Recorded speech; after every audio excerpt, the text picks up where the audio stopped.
And begin. 2022. It's the second 2020, right?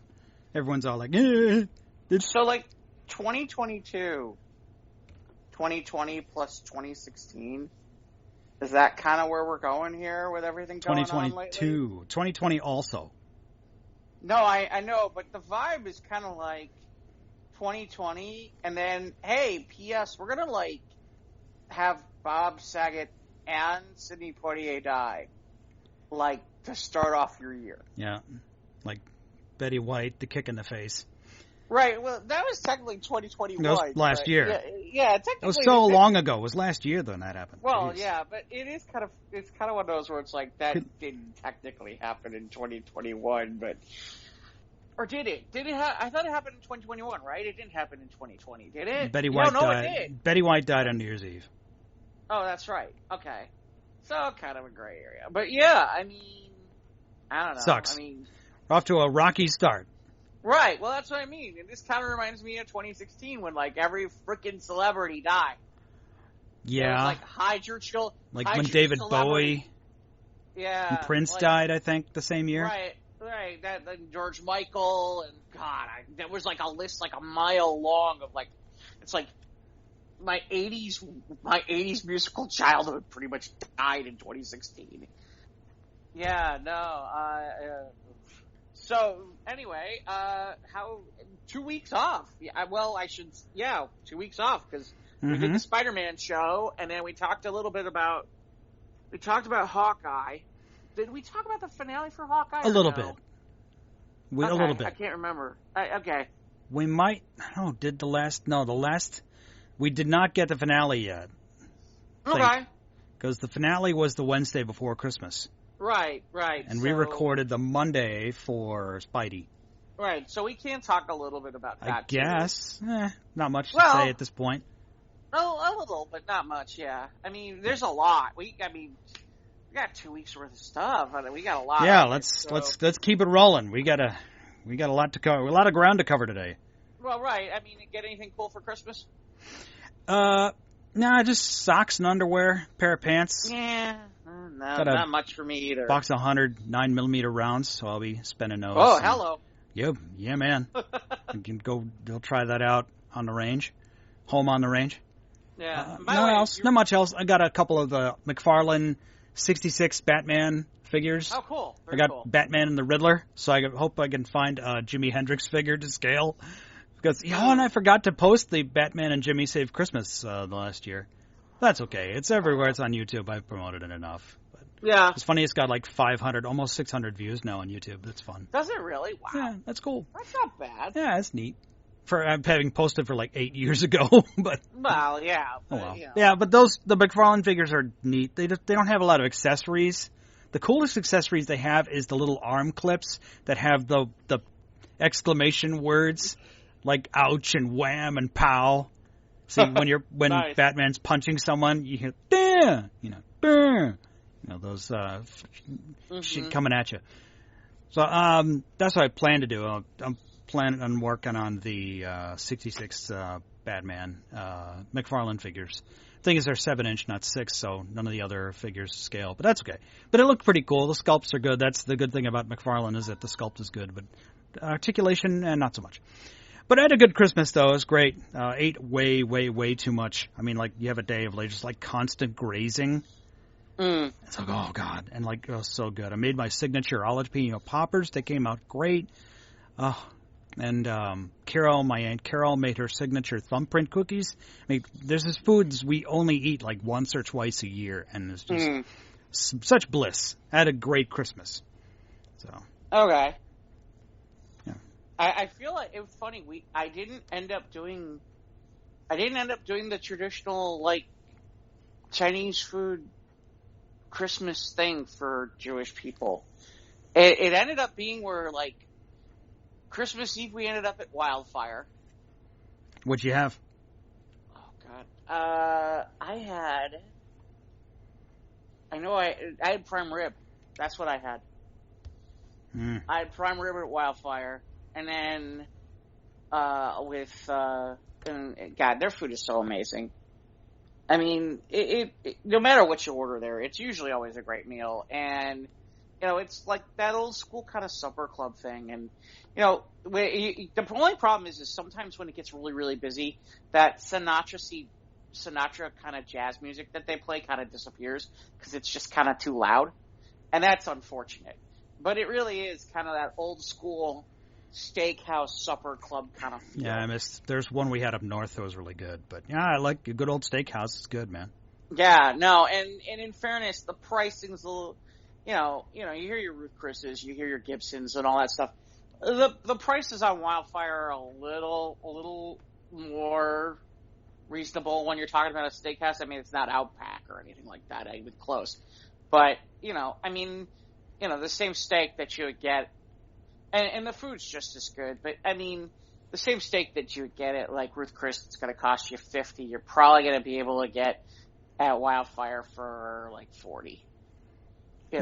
I mean, and sometimes that makes all the difference. And in fairness, the food at Wildfire, like I said, I've gone there and had salmon. I've gone there and had other stuff other than that. And then it was funny because Christmas Day, we ended up at Jameson's. Not ironically, not Jameson's that used to be across the street, but yeah, there's Jameson's in Crystal Lake that I like to go to. Yeah, so they did like I want to say it was like a 6-ounce fillet and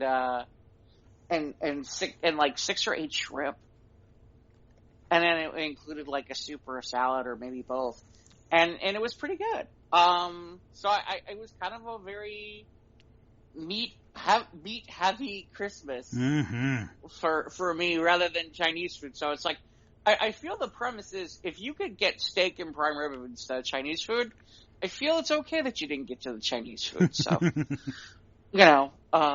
so there's that. So again, Ivan is not with us tonight. He's feeling under weather. We wish him well. I think he'll be back with us next week.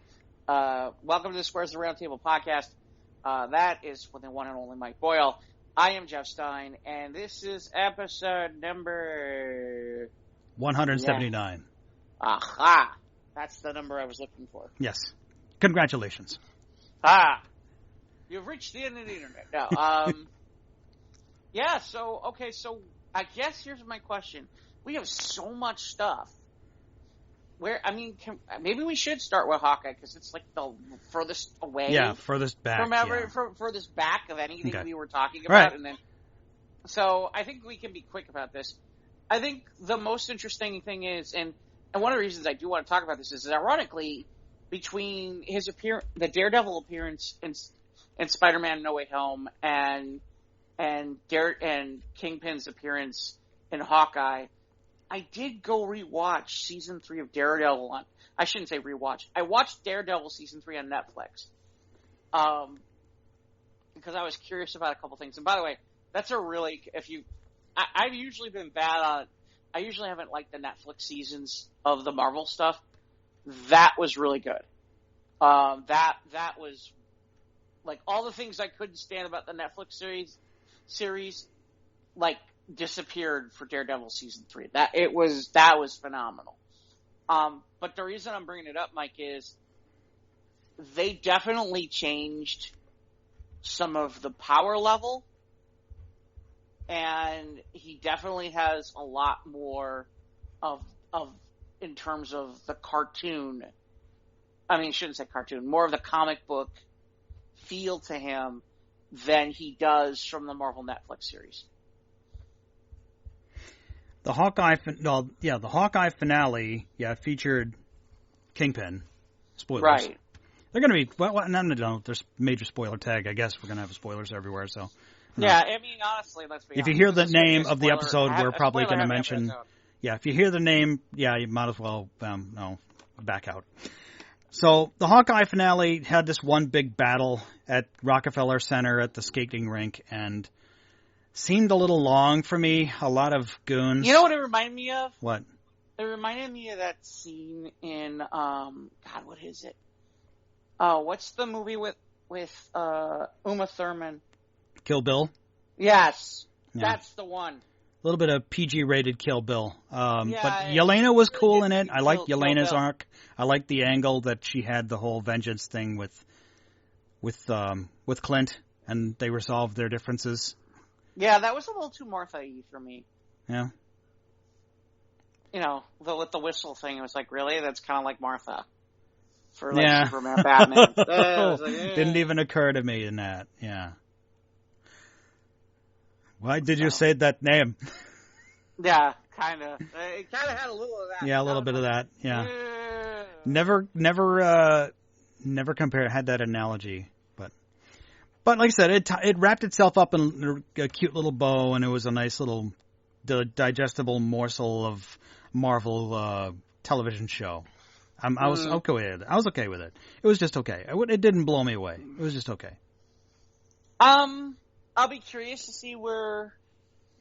You know, I mean, obviously they put it kind of a little bit on a cliffhanger in the fact that is the Kingpin alive or dead? Yeah, they totally left that up to interpretation. Yeah. Right, and you know, to me, I'm kind of like sitting there going, you know, that's just silly. I mean, you bring him back for this, and that's it. No, of course he's not way. dead. Of course he's no not way. dead. No way. Yeah. No way. But again, I think the interesting part to me is he reminded me a lot of the Kingpin that you've seen in comics, you've seen in cartoons, you've seen in even Spider-Verse, okay? Where he is, you know, he can rip the car door off. Yeah, he's got some physical, prowess. You know, and he can take more damage. And I mean, in Daredevil he could too, but he was a little bit more human.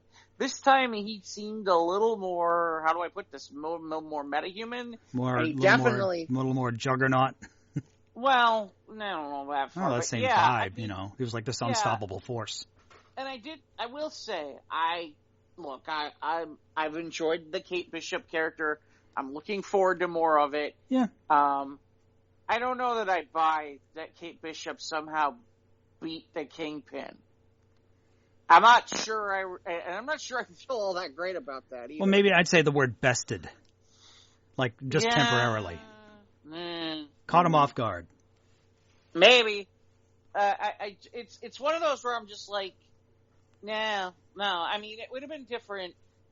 I mean, I get why they went the direction they went, because obviously Hawkeye had to have his moment with Yelena, and it's like, yeah, but I just don't buy her yet being able to do that. And it's like, okay.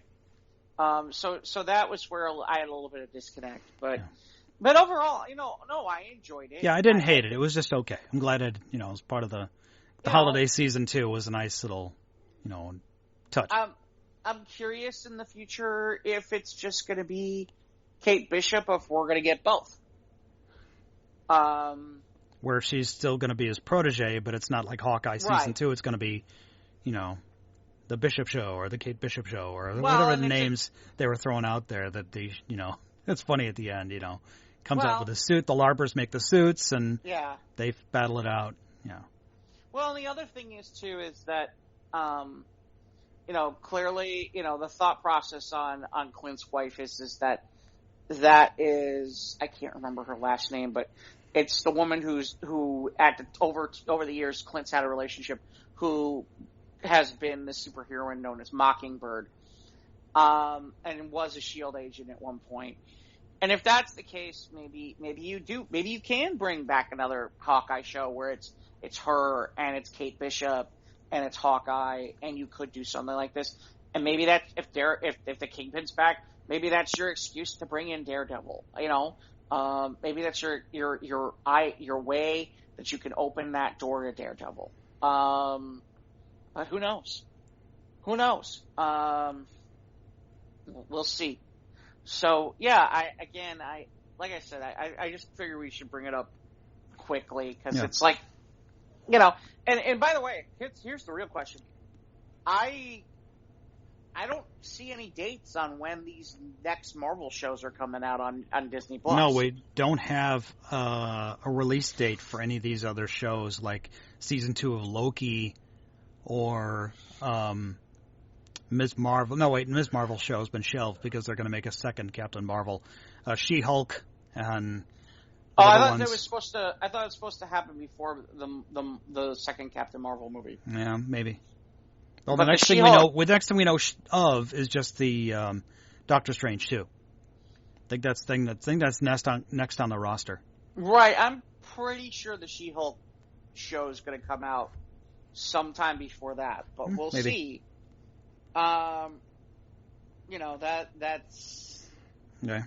But yeah, I don't know when we're going to get this. We're going to get Marvel shows again. And part of it is this is the other question. I wonder. I guess we can go this direction since we're talking about Disney Plus. I am going to be curious at some point. It's like, hey, can you release more than one freaking show a week? At any given time frame, can we release Star Wars stuff and Marvel stuff at the same time? Can we do that? You gotta have that drip. You gotta spoon feeding us to get that full year subscription. Right, but can you? I mean, at some point it becomes a question of, do you really have to do it this way? Where it's okay, we don't have anything, so we're gonna drip, and oh wait, now we have some Book of Boba Fett, we have some Star Wars, so we're not really. You gotta be able to do.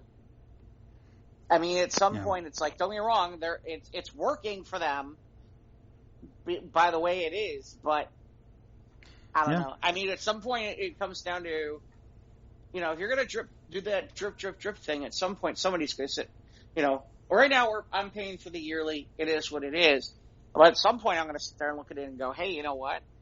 I can take a couple of months off and wait till all these things come out and watch it for a month or two and be done. If I really want to. The only headache is like, for example, how do I avoid all the spoilers? You stay off the internet altogether. Apparently, you go live in a tent in Minnesota. Right, because the internet. Yeah, they didn't give a lot of time on how fast the Spider-Man. Like every time I turn around, there's another Spider-Man story where it's like literally, it's like. It's not really been that many weeks since it came out. You guys could be a little bit more. It's been almost a month now. Right. It's only been like a month. But they were already, in the last 2 weeks, they were putting out dropping stuff. The spoilers, and then all the news sites were dropping articles about how Andrew Garfield and Tobey Maguire secretly sneaked into a theater and watched them by themselves. Right. Which is pretty cool. It is, but I mean, I just kind of laugh because it's like, okay, I mean, look, it is what it is. There's certain aspects, there's nothing you can do about it. But, it's the frustrating part where it's like, if you're trying to wait a little bit, it's like, geez, I might as well just leave the internet for 2 weeks. Yeah. But to that point, the reason we even got on this is, it's like, okay, we now have a Star Wars show. Now the Hawkeye's done, we go right to Book of Boba Fett. Right, we have a Star Wars show. Following week. So no more MCU for a while until we're done with Book of Boba Fett, probably. Yeah. And it's like, okay, are you telling us that you just can't release multiple things at once? Obviously they can. They just don't want to. So that's the answer. Well, we'll see. We'll see. At some point they're gonna have to do some of this. It's all about the fucking money. Right, but at some point somebody's gonna sit there and go, hey, you know what? I don't have to pay a yearly for this bullshit. Yeah, and now we've spent the last few weeks. We've gotten a few months now that they're filming more. They can get more content created now because the things have died down after Delta, but now things are spiking again with the Omicrons. And the Deltacron and all kinds of whatever. The monster planet, I said Omicron. Hey. You're a Transformer guy. Tell Optimus Prime to get it out. Get Omicron out of here, yeah. Yeah, get on this shit. Open the matrix of leadership. Yeah, destroy Omicron. So next, let's see. I did watch a couple of things that are off. That that we obviously the shows that you and I know we watched together. I've started watching Star Trek Prodigy. I'm 3 episodes in. It's okay. It's a kid show, and it's good visuals. Story is kind of weak, but it's for a kid show. If I was a kid, I'm like, yeah, I'd probably watch this. It's interesting. So Prodigy is okay. And I did watch Red Notice. Oh, wow. Okay. What'd you think? If an alien landed on Earth and he was exposed to Earth for like a week or two, and then you said, you're a movie director, make an American action film. This what would do. It's an American action film distilled to its core elements. It's like, you know what it is? We've got these 3 stars. Here. We don't have, P.S. we ran out of money for Michael Bay, but just do what Michael Bay does. Yeah, they did. Kinda. Yeah, they did. Kinda. You know. Where it's just like plot twist after snide remark after explosion after chase scene after another snide remark. And it's just, it was fine. It was. I felt, again, I'm going to go back to this. I really felt like the problem I had with this movie is they needed secondary sidekick characters. And they didn't have to be small-time secondary sidekick characters. Like, they needed, like Ryan Reynolds and The Rock needed, like, a Kevin Hart guy. They needed that. Just like Gal Gadot needed, like, somebody like, what's her name? Melissa McCarthy or something like that to play off of a little bit. That was what I felt like was kind of missing in that movie. I mean, I don't know how you'd fit it, but I felt like that was what was missing. Yeah. I saw it for free, so I'm right. not complaining, but it was, I'm not saying it was a waste of my time, but I did get a couple of Snickers out of it. Let me ask you one question. Huh? Based on how that thing ended, do we think that this is going to turn into kind of like the Netflix versions of like the Ocean's 11 series? I don't know. I don't know. I mean, just think about. But think about it. With the way that it ends. It's obviously sets it up for Red Notice too. Right, but here's the thing. Okay, so all right, so the 3. I don't. Well, we talked about it. There's going to be spoilers. And this has been out a long time now. Yeah, it's been out for a couple months. Right. So, I mean, the 3 of them are together. Okay. So now the 3 of them are together. Needless to say, you got to have okay, so now you need new bad guy. Or other people. So I feel like this is going to turn into like that next franchise, kind of like either Ocean's 11 or Fast and Furious, where it's like, how many people can we cram into a movie? You know, into this kind of movie. I don't know. I could be very wrong about this, but that's just kind of the vibe I'm getting. Yeah, I hear you, but it was just all right. Like I said. And by the way, that doesn't bother me. I mean, because sometimes those movies can be fun. And this was trying to be a fun popcorn film, and it succeeded mostly. Yeah. It's like there's certain suspensions of disbelief about, the car is 80 years old. The tires would have dry rotted, and how come it started right away? And there's gas would have been bad on it. It's like when you think about those things, then you're not for this movie. Yeah, this is not for you. I just kind of laugh when people start getting like that about. It was like Neil deGrasse Tyson started criticizing Gravity with Sandra Bullock. It's basic science. It's a fucking movie. It's a fucking movie. It's exactly. It's not. It's Dwayne The Rock Johnson and Ryan Reynolds and Gal Gadot. They're all in my car. It is. Come on. It is a movie, and it is just there for us to entertain, not for us to pick apart. So, I suppose you can if you want to, but just say to yourself, dude, it's just a movie. Look, there are certain things you know me. There's certain things I will break down like a Zapruder film. Okay, but as soon as I saw like what it was going to look like, I'm like, there's no reason to break this down. Just accept it for what it is. And how much did I like it? How much did I did? And what things could have maybe done a little bit better? Other than that, it's like, dude, there ain't much more to this. This is the kind of movie you set to a lower standard to enjoy. Mm-hmm. Than you would say like an Oscar-worthy film. Yeah, I mean, and then just enjoy it. It's just a romp. Yeah, exactly. Yeah. Exactly. This is the kind of thing where this is fast food movie. Mm-hmm. This is not prime rib and foie gras. Right. This isn't even like your prime rib of like action films. Yeah, this is just Big Mac and fries kind of movie. And you know what? Sometimes I'm in the mood for Big Mac and fries. Yeah. Right. You got to know what you're going into when you get to that. That's why I always laugh, because I know you weren't always a fan of the Michael Bay stuff, the Michael Bay movies, but that was one of the reasons I kind of enjoyed some of the Transformer movies, was it's like, okay, I know what I'm getting. You know what you're getting into. I know what I'm getting into. After the first one, we knew what we were getting into, but the thing is, it didn't get any better. Well, after three, 4 and 5 were shit. Yeah, again, I didn't pay full price either, though. I mean, that's part of the answer.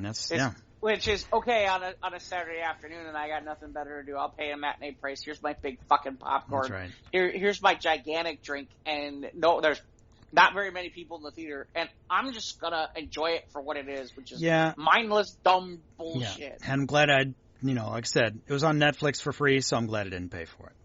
Oh, okay. So we can proceed to our next show that we do watch. Yeah. I mean, I do have some other things that I watched on the side, but we'll get to those later. All right. We'll get to those later. That's fine. All right. The Yellowstone finale was last week, or was 2 weeks ago? 2 weeks ago. Yeah. Mm-hmm. And again, it was just. Did you like it? It was fine. I was expecting more. Like the season 3 finale left off as such a cliffhanger, but I think the creator wanted to be done with it, and he wanted to. I don't know if it was just a love letter to the cast or just to wrap things up in a nice little bow. Like, I don't know. It was, there were missed opportunities for sure. And I was like, all right, this will fine. I wasn't angry. I didn't, flip a table or anything afterward. It was fine. You know what the problem is? It's it ended up being exactly what we thought it would be. Yeah, you called it. It was placating to the core fans. Yeah, it placated to anybody who wanted to see Beth basically make Jamie look like a bitch. Mm-hmm. And it's really too bad, because it's like, at some point you need to let him win, or otherwise what's the point? If the Duttons are always kind of on the up and up, and they always win, and it's like, even though they've committed they've done terrible things, they've murdered people and covered it up. Like I said, Jamie goes to the cliff, the train station or whatever they call it. Yeah, where he ditches a body, where it rolls down the hill, never to be seen again. See, I mean, the part to me that I laugh about is, all right, she's there, you're there. She's taking the picture. The only thing I can think of is he doesn't have a gun. It's just, I'm just taking my laundry out in a sack that's shaped like a human body. It's not even that. It's, all right, you're there, she's taking a picture. Magically, he doesn't have a gun. Shoot her! Just shoot her. Yeah, where'd he... Okay, magically, suddenly you don't have a gun. Just shoot her. Just shoot her and she's gone. And or that would be interesting. What if we had ended there, where basically Jamie left her to die right there? That would have been interesting, instead of this conversation later that basically John's trying to make it sound like he's John's trying to make it sound like he's been a good father to Jamie, and that he really loved him, and it's like, that's bullshit. That is absolute garbage. And they did cover a murder up for Jamie in season 2. Yeah. So this isn't the first time that they can claim that they got Jamie by the short hairs. I know. Right. I mean... And then the whole thing about the impromptu wedding, and Casey's vision quest was kind of like just there. Yeah, what was that about? It was just... Yeah, and then what else? The Jimmy storyline that's setting up for the 4/6's spinoff, I think. It's like, really, did you really need to spend that much time? Did you really need to spend that much time with him all season so that you could get your 4/6 spinoff. I don't think he did. I think the minute that he left and you found him on the ranch, like in what was it, episode 3 or 4? It was late in season 3 where he was found. He hurt his back. No, I'm talking about. They ship him down there. Okay, yeah. So they ship him down there. Send him to the ranch to become a cowboy. You're going to be right. a cowboy. And okay, fine. They took him with them to the rodeo, and they drop him off, and he doesn't know where he's going. I'm going to represent this around. ranch. And then he was there, and he comes back, and he's like, I'm here to prepay my debt. And John's like, nah, you're good. Right. But, even before that, it's like, okay, so I'm down on this ranch. Okay, that's it. We don't have to see him again. We really don't. We could have, that could have been, And the problem with Jimmy is Jimmy doesn't seem like a very dynamic character. He's not, anyone who's dynamic would be the dude who he drove down with. He's the creator of the show, obviously. I didn't know that. Yeah, that's him. That's the guy who created, and he's also co-created the other prison show with Jeremy Renner. Yeah, that thing. I tried watching that. The Mayor of Kingstown. That is dark. And 1883. But that was him, actually, so he's just there as a cameo. But I think this whole season was just in case this was the end, because I think Kevin Costner wanted out, because the shooting was just extensive, and they had to take a long break, obviously, because of the Rona. But it's fine. I criticized this last season for having a lot of concurrent storylines, and they pretty much, I suppose, they concluded them in a reasonable way. They didn't leave too many open doors. The whole thing about the hippie girlfriend that he just went to a judge and she's 20 years. I'm like, no, all right, year and a half. I mean, it just seems like and then it's like, so first of all, that doesn't really seem to go anywhere. Then the whole Lloyd and what's his name, the singing cowboy guy. Yeah, what's his name? Carter, I think was his name. I can't. Walker? Is it Walker? No, I think it was Carter, the musician, the guitar player, the guitar player. Right, the guitar. Well, that was resolved before the end of this. They made nice. They made their peace. It just felt like filler. No, it's just men just duking it out. But it's been a band issue. There's just a lot of weird filler shit where it's like. And then the boy. No, Carter was the name of the boy, not the. Yeah, Carter the name of the boy. Yeah.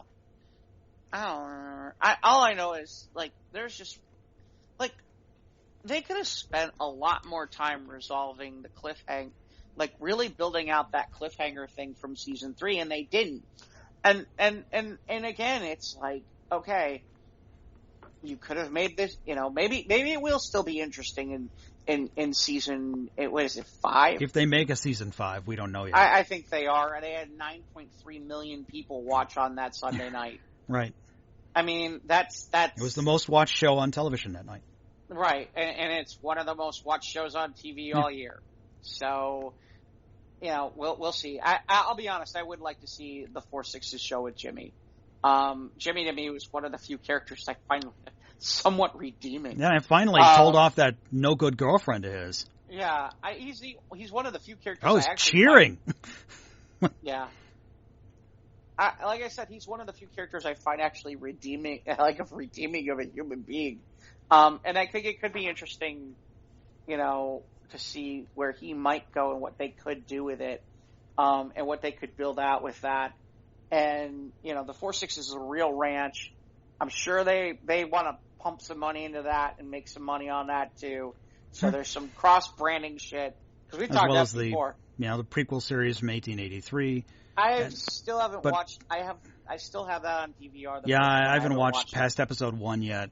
The first episode was admittedly pretty brutal, so I know what I'm getting into. So I'm just not. I don't have my stomach for it yet. So yeah, that's. By the way, that was my problem with the mayor, whatever. Mayor of Kingstown. Show, yeah, it was. It was really kind of. And it's funny. It's the kind of show I thought I would have enjoyed, and I was like, this is a little too gritty, dirty, even for me. That I'm like, I don't feel comfortable. No. I don't feel comfortable watching this. So Yellowstone, it left me a little underwhelmed, but I'm like, I just threw my hands up. I'm like, okay. And of course, if they do a season 5, then they're gonna maybe if they they'll resolve the issue with the Indians, maybe having to do with KC and his Indian wife, and also the market equities or whatever, the company that's going to sue Beth. Where she's so I'm going to put the public restroom where your fucking house is. Yeah, that was one of the better lines good, of the whole. Yeah. But I mean, I just feel like the whole. I mean, let's just put it where it is.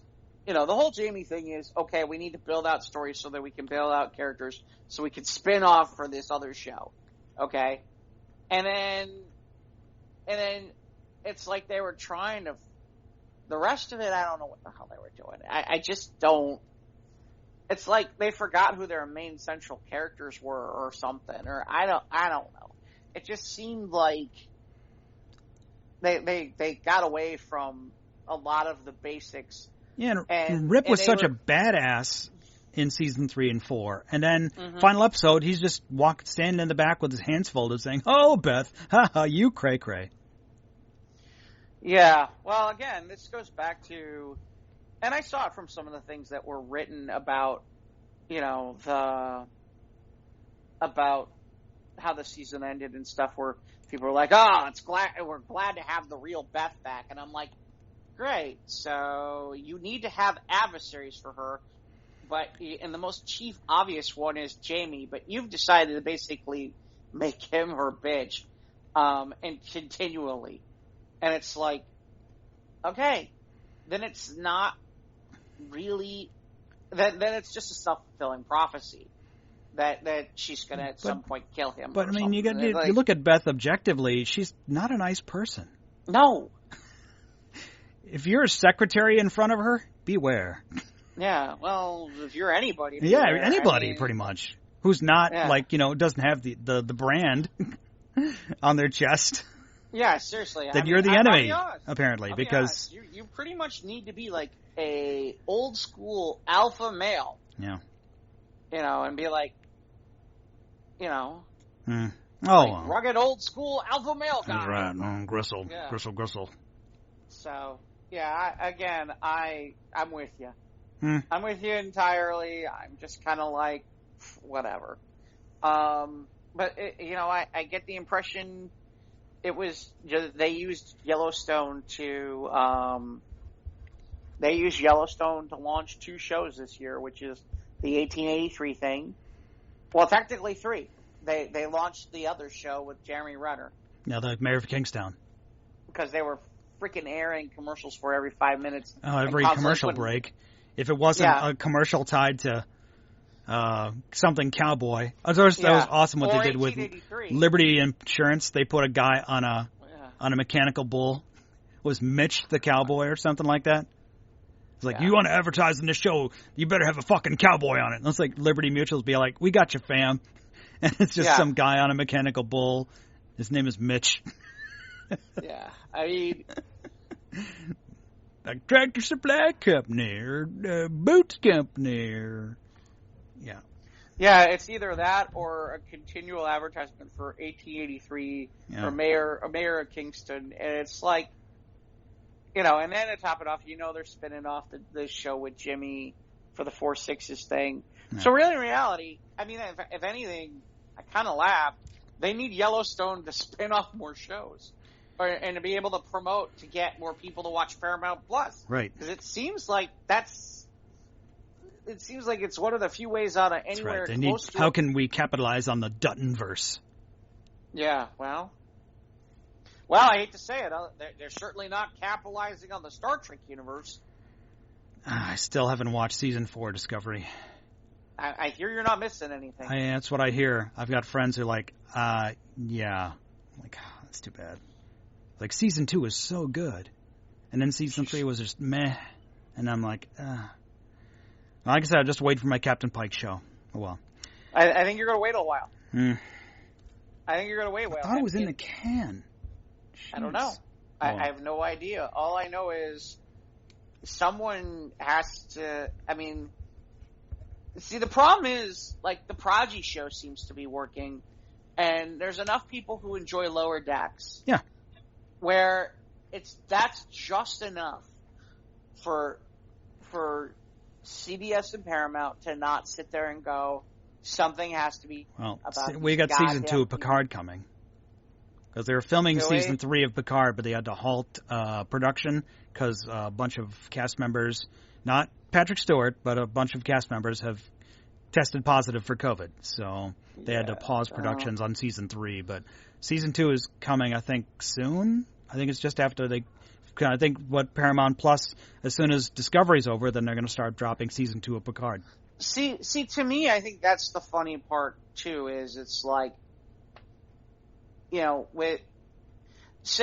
interesting part to me is you kind of look at well, I shouldn't say that, because initially Disney Plus started with The Mandalorian, and it wasn't like they started with, Mando wasn't exactly wasn't really a character in Star Wars at all. Yeah, everyone was all like, meh, but then it just, it attracted the attention of a lot of normies, and it just blew up. I mean, people who don't know shit about Star Wars were like, oh my god, Baby Yoda. Yeah, well, not to mention Mando, Space Daddy. Right, not to mention the fact it was a good show. Yeah, That helps too.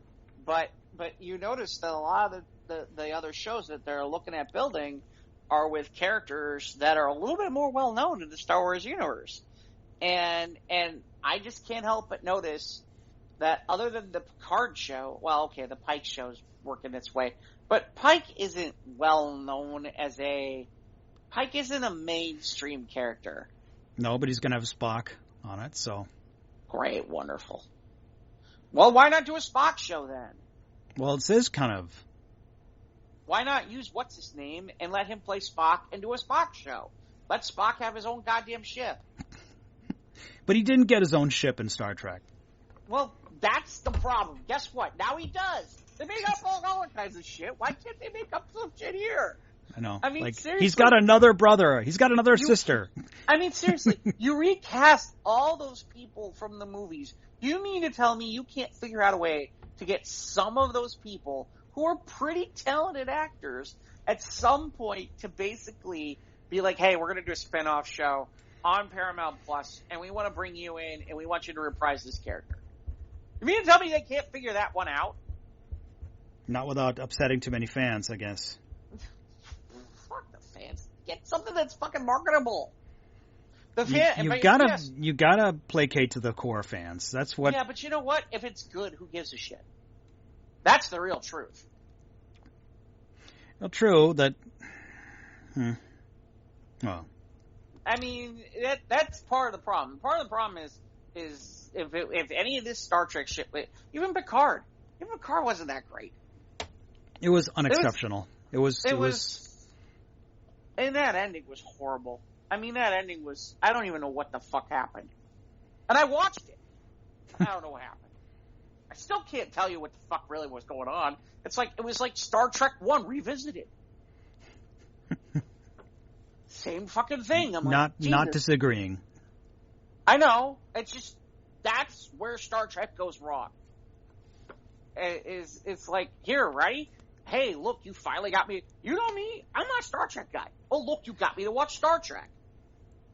Why? Oh, because I watched Next Generation when I was younger. Okay, great. Picard. I know Picard. I like Picard. You know, Gen X's grew up with Picard. Okay, great. We'll watch this show. Okay, I don't know what the fuck's going on here at the end, but okay. Sure. Whatever.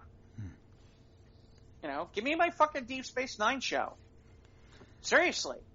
The documentary did do a test read for like the first episode of what would have been season 8.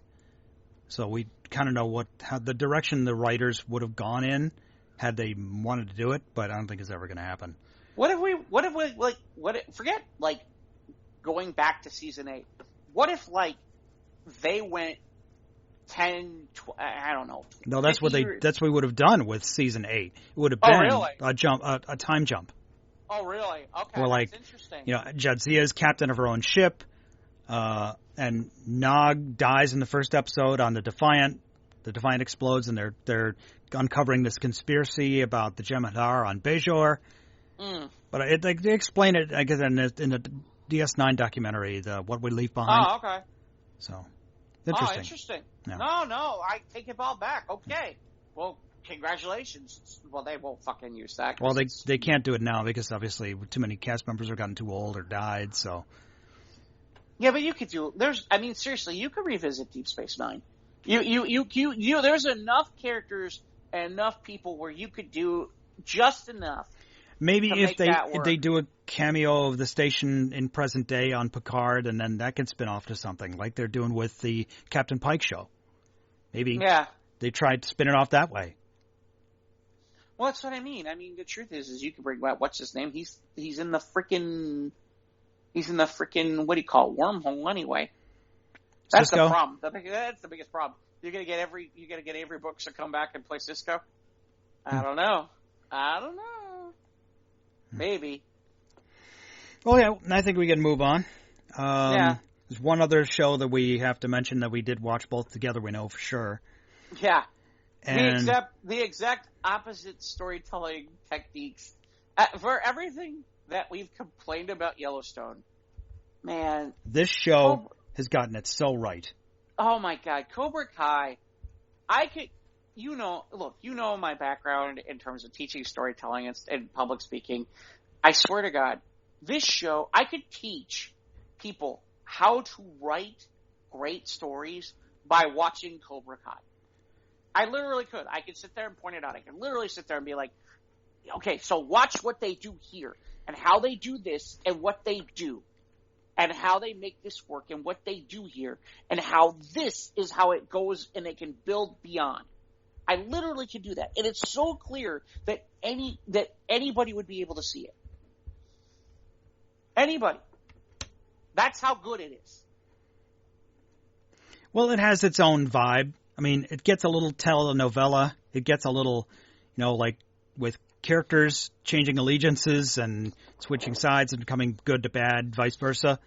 But it's as I was ranting and raving about the show when it first came out on YouTube. Mm-hmm. And you did back when we first started. Yes, I was there. Mm-hmm. You were there. You were one of the early ones. That's right. And it's the teen drama, part 80s nostalgia, and who'd have thought this many years off I would have given a shit about the Karate Kid universe. This show, of course, I binged it in 2 days. I tried, I have to work New Year's weekend, so I was only going to get a couple of episodes in at a time, and I'm like competing with my sister to be all like, she's episode what? I'm like, I'm only on episode what? But yeah, this was totally binge worthy. They're like digestible, like 30, 40-minute episodes of season 4 was like 10 episodes, where I think the finale was almost like just over 45 minutes. But man, oh man, it paid off, and I was deeply satisfied. I laughed, I cried, I was shocked. Had the full range of emotions this season, and I think some characters had some great arcs, especially Dimitri. He's a champion with that Pac-Man blazer. But and Eli, who was obviously Hawk, had a great arc this season. And it's funny this is how good they are about things. We're so convinced that where we know the end is going to go in terms of who the final boys fight is going to be. Okay? That it should, and again, this is an example of me being a storyteller and explaining how good of a storytellers they are. Okay? They totally set Hawk up, Eli up, for what's called the hero's journey, which is this person who's high on the kite, high on the world, everything's going great, and then something happens, and it sends them into a tailspin. And then they find their way, and they overcome. For a while, he was not a good person. But he had a change of heart. Well, I'm just talking about this season alone. Well, this season, yeah. I mean, Hawk, he started off as, in Cobra Kai. Right. But the point being, like for example, okay, at the beginning of the season, he's one of the top guys. He's this guy. His spirit is unbreakable. All this stuff. And then, the one thing happens and they shave off his mohawk, and suddenly he doesn't know who he is. And he's trying to find himself, and his confidence levels are shattered. And then suddenly, he seems to refine that confidence. And the girl he thought didn't like him likes him, and and he seems to refine it, and suddenly he finds himself in the final, and boom, there's your hero's journey.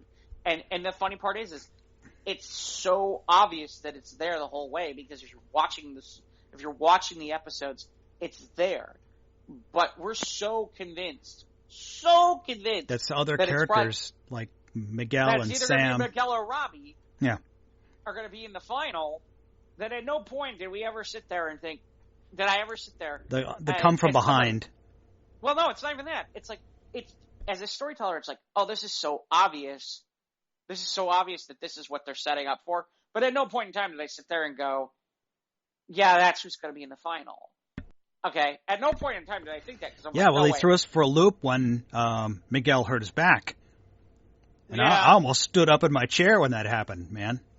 That was, like I said, this is just amazing storytelling. And these beloved characters we've come to enjoy listening. I mean, like I said, I've always said this from the beginning that Johnny gets he has the best dialogue in this whole show because he's such a clod. He's awesome. Yes, he does. Yes. And he delivers it amazingly well. Yes. Like, it's so purposely delivered to where it's like, he does it, and this is a believable person. You believe that this person can exist in 2021. And the best part is like you're listening to him and it's like, okay, it's not like he's trying to be a dick. He just doesn't know any better. Yeah. He just doesn't know any better. He's stubborn, set in his ways, and he doesn't understand, and he doesn't get it, and he doesn't. Yeah. I don't know that he. And at the same time, he has this long-time grudge with Daniel, but they finally work together to a point. But no, it was fantastic. Well, and it's interesting too because this is the part that's amazing. You only have 10 episodes. These episodes are anywhere from 30 to 50 minutes. Okay? And somehow you are running multiple storylines for multiple characters. But it's done effectively, unlike Yellowstone. Well, and not only that, it's done more effectively than anybody I've seen on TV. Yeah. I mean, there's a lot of shows where, seriously, where literally I'm just like, I can point it out right now. Like, seriously, like I'll give you an example. The WWE writers should be fired. Vince McMahon should hire, should hire the Cobra Kai writing staff, right now. Right now. Because if he did, their show would be great. Okay? But that's what I mean by this. Is there's a lot of good TV shows and there's a lot of great stuff. Nobody has their writing. Their writing is so good, and they're able to make it so that if you didn't know shit about this, you could understand it.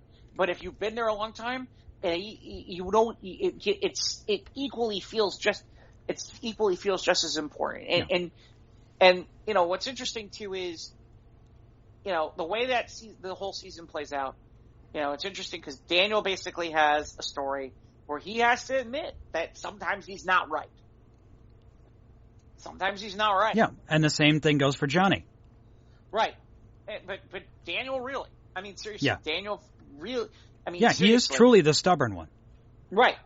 And a lot of it is spurred on by... Because it's just not just villains, heroes and villains, it's people who think what they know is right. Yep. Huh. Well, and again, the Terry Silver thing. I mean, that, seriously, it just throws them off the deep end. Yeah, and you didn't have to watch Karate Kid 3 to know what this was about. They throw in the 5-second flashbacks and the exposition is properly done where it's not like, just boring, dream sequences or some bullshit they could use, but instead he explains what he did in Karate Kid 3. So let's, for example, the Tori storyline was interesting too. Because again, here's another example of kind of that hero's journey kind of thing. Yeah, she was full evil, now she's slightly less evil. Right. Well, and exactly, just like they kind of humanized Robbie at the same time too. Yeah. They brought him back from fully evil. And again, they give them heroes' journeys are supposed to be for heroes. The interesting part to me is in Cobra Kai, they give people who were villains heroes' journeys so that they can make them more likable. So many shades of gray in this show. Right. Well, exactly. Yeah. And they did that with both characters, with the purpose being that you couldn't just really hate them.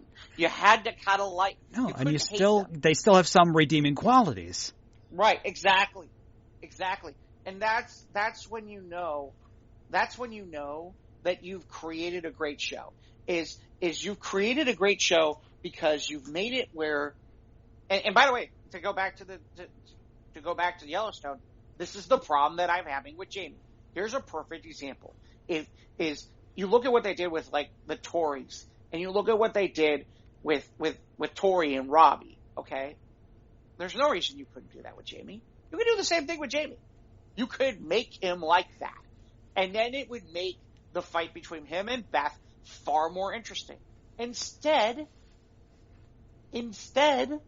you get what you get, and so. As a result, it's not nearly as interesting. It's not nearly as good either. Yeah, I'm trying to think. So, what do you think about the little kid's story? The arc, the season 4 arc was we introduced a new character. It was a new kid in school, and he's the older brother of one of Robbie's cellmates in juvie, right. And he gets bullied by none other than. Some kids in school, including Anthony LaRusso, who we know is not a really nice person to begin with. It's funny though; they did address his weight loss, just like how Anthony Soprano lost weight in the show, where Johnny says, "What do you switch to Whopper Juniors?" How do you catch that line? Okay. Yes. Where Johnny was in the house, I think they were serving breakfast or something, and Anthony shows up. But what's the kid's name? Terry, I think is his name.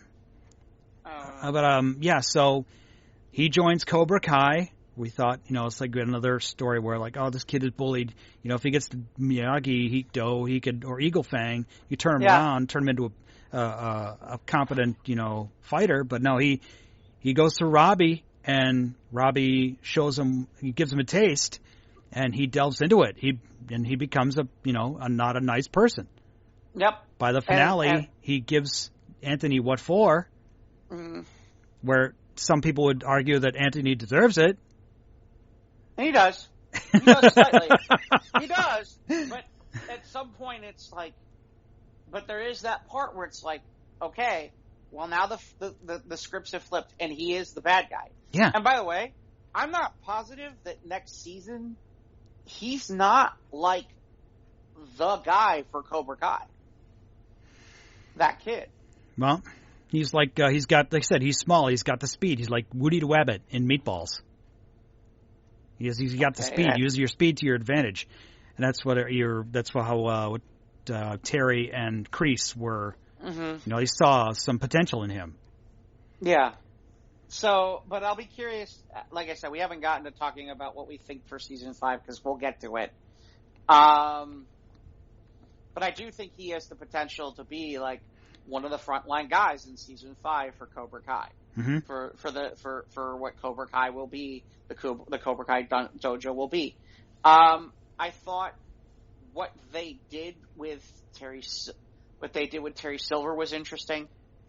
His arc, because this was his season as well, where we find out what he's been doing since he broke ties with Kreese, and he's civilized. He's put that behind him, but obviously once Kreese put the fire under him, that he's fully immersed. And then I enjoyed the tension between them, where Terry used his intellect and turned it around. And we had I did not see, well, the whole thing was Stingray, which was I didn't see that coming. No, did not see that with when Terry beat up Terry Silver beat up Stingray. Yeah. So. Well, and that's the interesting part to me is, Kreese is your classic bad guy, okay? But he was who he was. It wasn't going to get much further than he was going to do certain things. But this just adds an entirely new dimension. I mean, Terry Silver as your main big bad guy adds an entirely different dimension to this entire from Kreese. To this entire show. You go back to the season 1 finale and Kreese shows up. We're like, holy shit! And now season 4 finale, Terry just put Kreese in jail. And we're like, holy shit! Well, and here's the interesting part. So Kreese steals the dojo from Johnny. Yeah.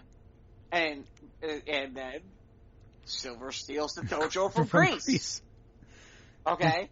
So to me, I thought it was some interesting symmetry that in the end, Kreese had done to him what he did to Johnny. Yeah. What he did to Johnny. And it's funny because I noticed it right away and I'm like, but nobody's talking about it. I'm like, that's really something. Yeah, and the one last thing I want to bring up about season 4 of Cobra Kai, and of course you give your thought as well, get your thoughts as well. But the arc between Miguel and Johnny, when Miguel and Sam were an item and they were training together when Miyagi-Do and Eagle Fang had joined forces, but then the wedge had been forced. They won't work together, so Sam stays with her father, and Miguel trains with Johnny, but Johnny still sees this, this fatherly relationship he wanted to have with Robbie, and the one time where Terry, lured Johnny back to the old location of the original, and they beat him up, and he's home drunk, and where Johnny, Miguel helps Johnny to bed. He's just drunk and just not, out of it. He's totally out of it. And there's a moment of truth between them and a very sentimental moment, which causes Miguel to, of course, after the whole injury with his back. But that was just a great, because that's where it all started was Johnny and Miguel in the parking lot of the convenience store, where. But now it's come to this point in the relationship between them two, and whereas Miguel was bonding with Danny, and then it came to this. Yeah, it was like I said, this great storytelling, great character moments, great character beats. Well, and then he thinks he's Robbie, which is the and in his drunken delirium, it's what he wanted to say in his heart to his son, not Miguel, and that was a great absolutely. moment. Well, and again, all that plays into the fact that. There are a couple things. There's so many directions I can go on this. Like for example, well, let's talk about the fact that Johnny and Daniel fight. Yeah, they built a sparring mat. They built a proper, a ring, pretty much, in Daniel's backyard. Yep. And then they said, "Let's settle this." That was awesome. Yes. That ending for that fight is the greatest. Which is literally like, let's go to the replay. It's like, no, get another angle. Get that from another angle. There is no other angle. Yeah. So we don't know who won. We have no clue. Just like the end of Rocky 3. Right. With Clubber Lang. We have no clue. And that's beautiful. Yeah. I mean, it's just beautiful that literally they figured out a way to take each other out, like, on the same move. And it's like, okay. And then obviously that's when Hawk shows up, and then everything goes it's a different direction. the unifying force. Right. I thought the other interesting part, so there's a couple interesting things here too, which is, there are times where Sam gets annoying this season. Samantha gets annoying. Sam got kind of mean when Tori went back to school. Yeah, in some ways, I get it. At the same time, there was some interesting stuff with her this season. I think part of it was to try to give Tori some sympathy. I think part of it is to show that Samantha, she has her own little, aspects of her that aren't exactly pure and innocent either. Like, for example, might be just Anthony and Sam rebelling against their goody-goody father. Maybe. I mean, I thought it was interesting too because she trained with Johnny a little bit for a while too. Yeah, the rooftop scene, you know. Yeah, that one scene with the rooftop where she jumps off on the other side of the roof, and that she learns how to do the tornado kick, which the mother literally is like, "Oh shit, I didn't know." I'm so like, I thought it was nice that Sam, that Daniel's wife and Sam, I can't remember her name. I'm glad she had more of a role this season. I like her. She's really good at Amanda? She's really, is that his wife's name? Is that her name? Right. Yeah, she's really good. Yeah, Daniel's wife, yeah. I thought the scene with her and Kreese was really good. I thought her stuff with Tori was really good. I thought her interaction, I always like her. She's very good in the entire show, and I thought she was great. You know what? I will say, the one place where I thought the storytelling got obvious, ironically, of all places, was the tournament at the end. What'd you think about the Carrie Underwood song? I don't mind. Yeah, I shrugged. I don't mind. I know some people are like, oh, like, I thought it was kind of cool. I guess they found her. She tweeted out that she was binge watching the show and loved it, and they were like, hey, you want to come on and do a song? Which I'm good with. Yeah, I didn't hate it. I you know what? Fine. You know what? I'm not against it, but I will say that one of the things I thought was interesting was, in the end, Johnny, one of the things that there's a couple things about the end tournament that kind of frustrated me. One, Johnny is nowhere near where near the top of the leaderboard by the end of the competition. Like, well, he lost Miguel. Well, not even Miguel. Before that, I mean, like, there's Miyagi-Do and Cobra Kai going like head to head, and like Eagle Fang is down to like 6 or 7. You know, so I thought that was I thought it was interesting that really that was a problem. That was interesting to me, that it seemed like it just didn't work. The other thing is, where I thought was interesting was, as soon as they set up the premise that Cobra Kai that basically Miyagi-Do needed to win 1 out of 2. Or I'm sorry, Miyagi-Do had to win both. As soon as I knew Miyagi-Do had to win both, I was literally like, and as soon as they started with the men's final, it's like, okay, obviously Hawk has to win somehow. It was a phenomenal fight sequence, but it was so obvious that he was going to win, and that I was like, man. And then I was curious to see where they were going to go. Were they really going to let Cobra? I mean, look, you could have let Miyagi-Do win, but the show's called Cobra Kai for a reason. Yeah. Okay. If I'm not mistaken, Cobra Kai did win at the end of season 1 with Miguel. Right. Well, and the other thing is, too, keep in mind, is, all right, they lose. What are you going to do? If Cobra Kai loses, what do you do? I mean, it doesn't help the show in any way, shape, or form, unless you're going to suddenly refocus everything towards Daniel versus Johnny, which I don't think they're looking to do. Okay, so it was pretty obvious that Cobra Kai was going to win. Now, in fairness, and now we learned that when Tori went back in to get her gear, she finds out that Silver paid off one of the ref.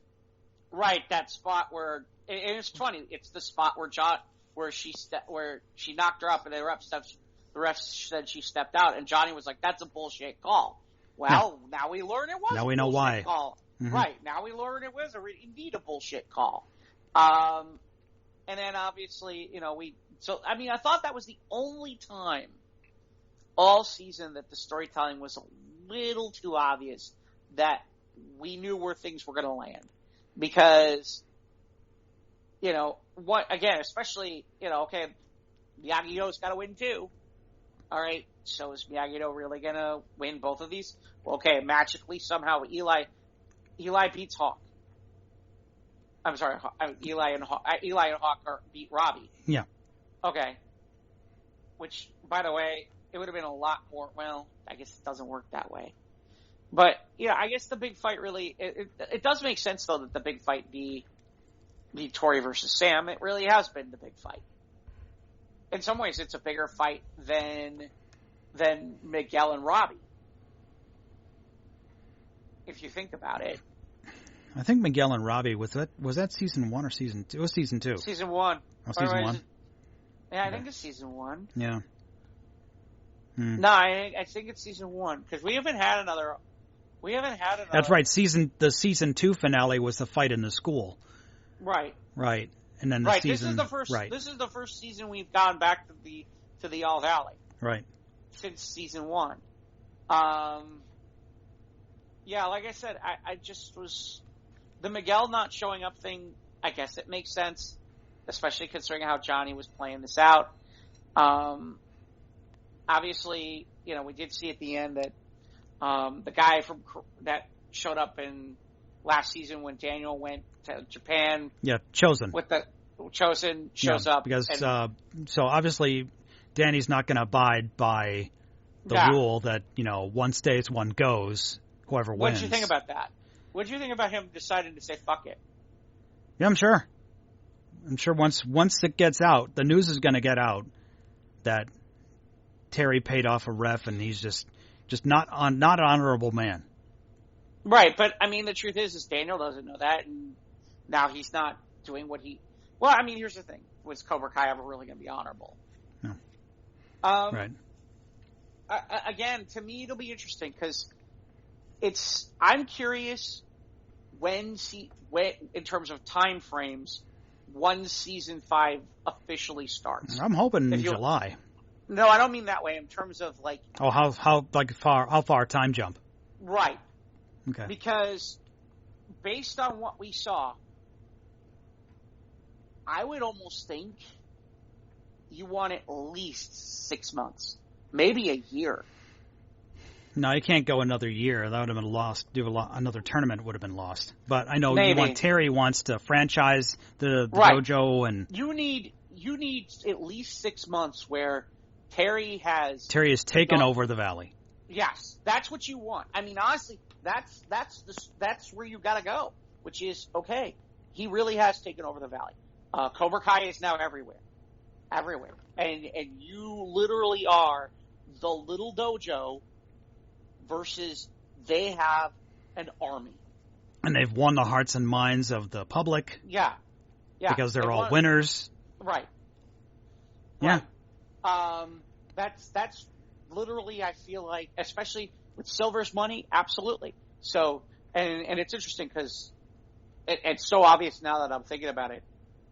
To me, it's interesting because at some point, Eagle Fang's going to go back into where season 1, where Cobra Kai has been up until now, in the shopping center. Eagle Fang will go into the shopping center because now Cobra Kai's gone. Yeah. Of course, they made no mention. I don't know if they dedicated one episode or not, but I mean, we did lose Ed Asner. No, they did. They did mention Ed. Okay. Okay. They good. did. They did. They did talk about it. They did on one of the episodes do something with Ed Asner. As the evil stepdad, and part of the reason why Johnny joined Cobra Kai because he didn't have a father figure, and the whole flashback about talking about how he had a box of his dad's old stuff, and she says, "Throw this out. This is no good. Can't live in the past." And it was how it just, like I said, another window into Johnny's life. Yeah, love it. Can't wait for season 5. No, absolutely. Like I said, and I do notice we got somebody with a hand up, but I don't, Jesse, I will tell you now, normally I don't bring up anybody who doesn't have either an Instagram or a Twitter link to their profile. Otherwise, we'd love to have you. If you do that, we'll bring you up and you can talk. But there's been too many times where we get weird stuff and people ask weird stuff and do weird things on stages, especially since we're recording. So I'm not going to take that chance. Yeah. Yeah.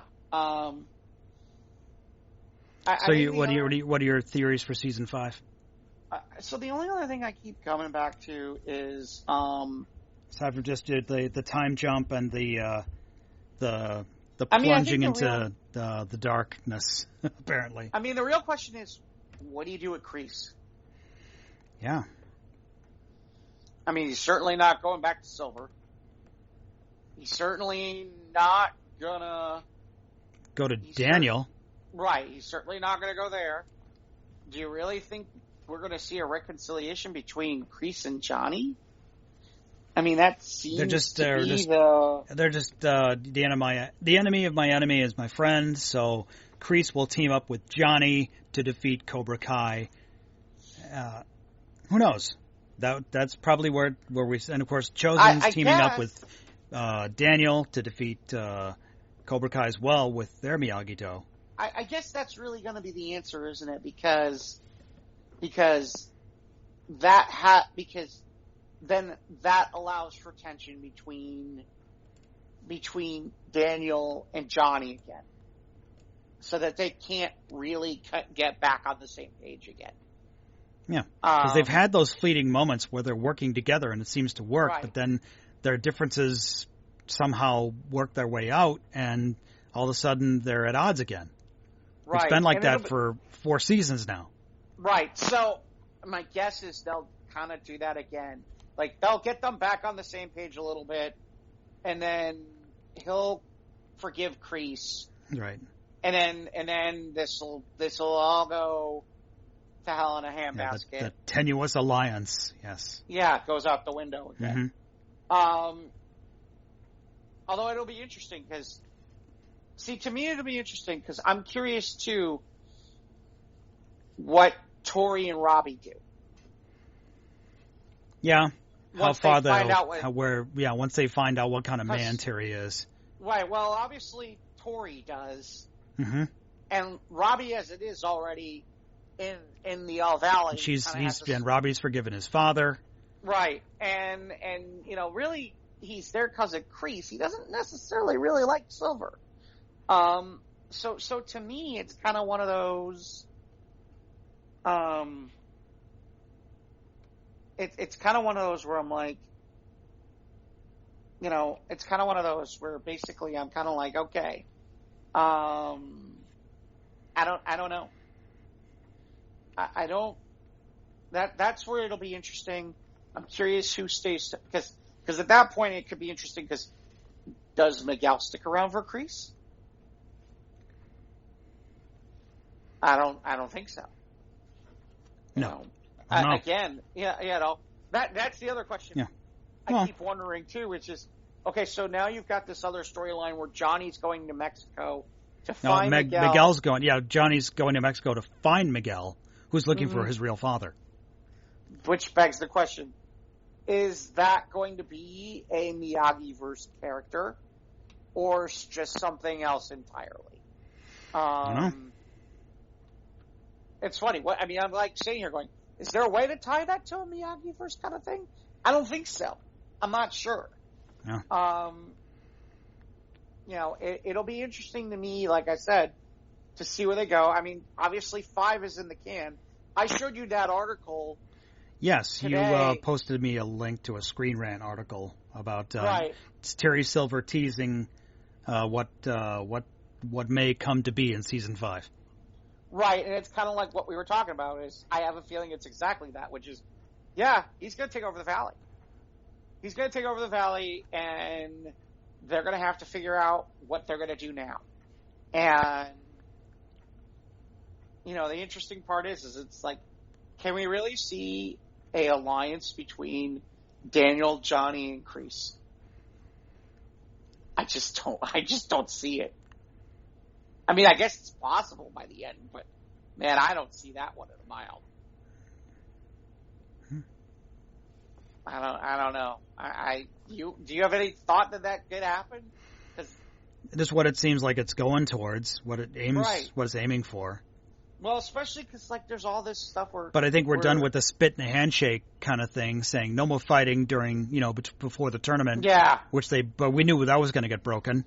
Well, I thought it was funny because there were a lot of people complaining about that there wasn't enough action in this season as a result of that, and there were people who were bothered by that. And I don't know about, I don't think I had a problem with that. Did you? No, I just you can have these character moments, which is fun. Yeah, I really do. There was enough karate in this show to satisfy my interest. Yeah, no, I'm with you. I'm with you on 110%. I really kind of thought,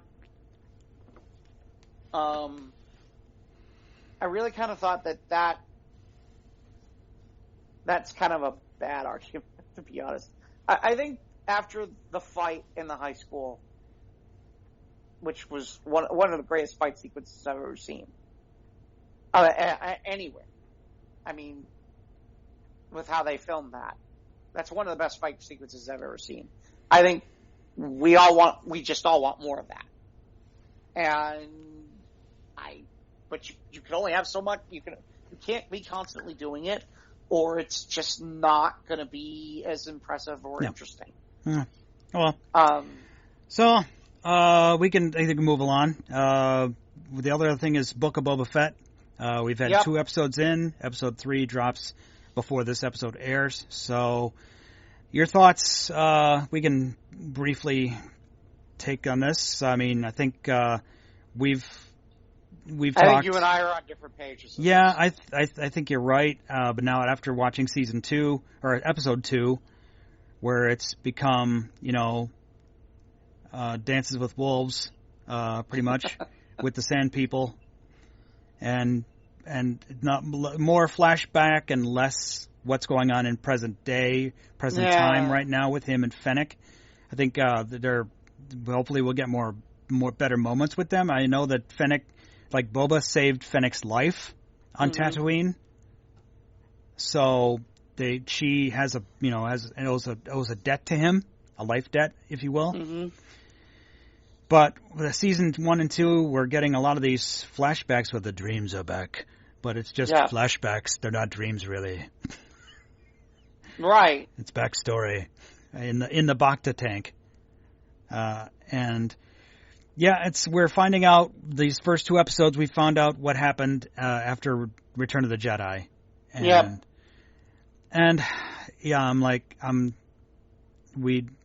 this is not what I want. No. Okay, so I mean,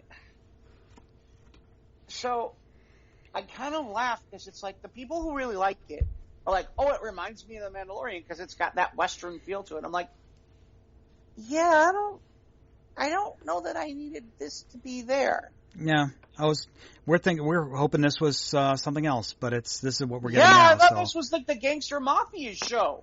Well, I know this is going to be we're going to delve into the underworld.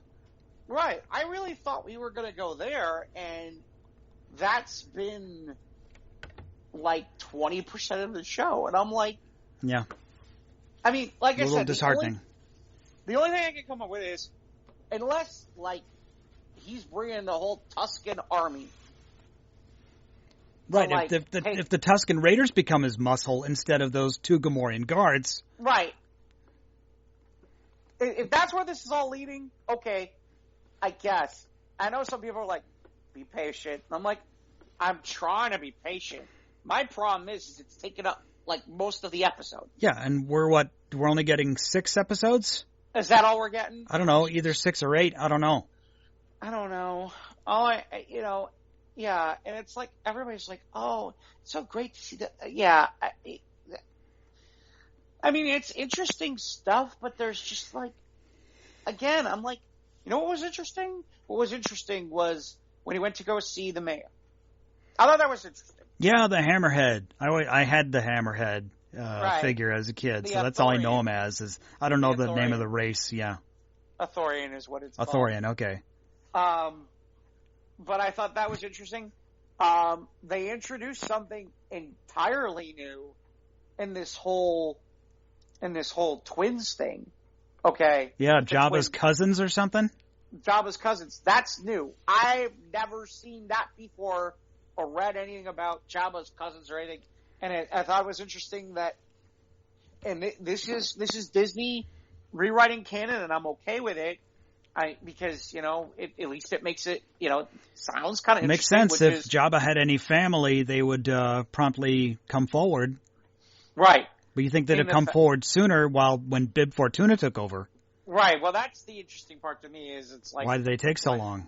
Why did they take so long? Right. The only thing I can come up with is Bib Fortuna was kind of... I mean, it's not like he wasn't a bad Major Domo. Major Domo. Daimyo, I think was the name. Well, he was Jabba's Major Domo. Right. And then he kind of took over because he kind of took over. And I don't know if they were getting their affairs together or what the story was, but now they're here, and obviously Boba Fett's far more of an issue.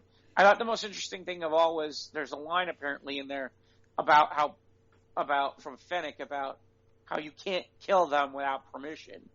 Yeah, you ever hear about something like that? A Hutt? Here's the thing. That, again, Disney's kind of rewriting some rules here. Mm-hmm. There is kind of a thing about something like that, but at the same time, how do I put this? I've heard some theories about that. If you attack one Hutt, you attack all the Hutts like that. Yeah, then that might be that can be interpreted as that. Then right, and all of my reading and playing Star Wars role-playing games for years. Here's what I also know. I know that if they don't necessarily like that particular Hutt, they might look the other way when it happens. Right. And so there's a part of me where I'm just kind of, especially if it's good for them and good for their business. So to me, I just thought it was interesting because it's like, maybe, but okay, if that's where you really want to go with it, that's a possibility. Yeah. But let's figure out. Let's cover what we liked so far in Book of Boba Fett. I'm enjoying the criminal stuff. I really am. I think it's fascinating. I think there's interesting stuff going on. The first episode where the guy's like, "Yeah, my tribute is to say hello." Yeah. You're standing, Mr. Spokesman, you're standing on. Yeah, that's great. And then episode 2, they drop the guy in the Rancor pit and. Yeah. No Rancor. Yeah, no, that was great. That was awesome. That was great. That was great. I thought that was fun.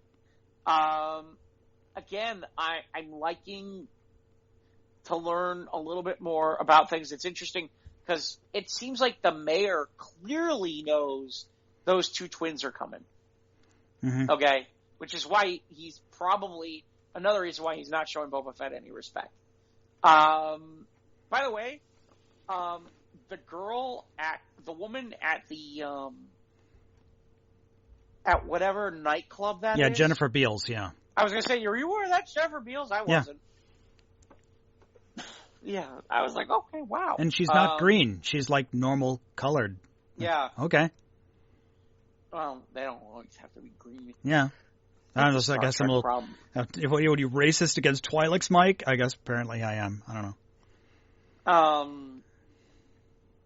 Yeah, but I thought that stuff was good. I mean, look, of the stuff that you're doing with Boba Fett, with the backstory, I mean, there certainly is some interesting parts. There's some action. I don't know. I'm just kind of like... But after years after escaping the Sarlacc, that he still has to... He's had these burns, and he's had these... The guy's still having to go into the tank to heal his body. It's still... Yeah, it's... That's... I guess I'm just liking the action so far, I guess. But the whole train thing is like, I've seen this all before. And this is not where I want it to be. Actually, it's funny you say that. Now you say that. Especially because it's interesting, because you know where else we saw a train thing? Solo. Mm-hmm. Yeah, that kind of reminded me of that when they were doing the heist on that train. I do kind of laugh because there are a lot of people who didn't see Solo who are like sitting there going, "Oh, the train thing was amazing." You mean the same train thing that You mean how Solo? It was similar to what we saw in Solo that you didn't watch? Right. Because you said it was a bad movie? That one? Mm-hmm. By the way, I don't know. So tell me if you've heard the big rumor on the big rumor on who's coming in at the end of the season. No, I don't know the rumor, what you said. Okay. I'm going to leave that alone then. Okay. I'll leave that alone because it's out there if you want to find it. No. And I got to be honest, if it's true, I'm excited. Okay, great. It's one of the few things right now I'm like, okay, that'll be interesting.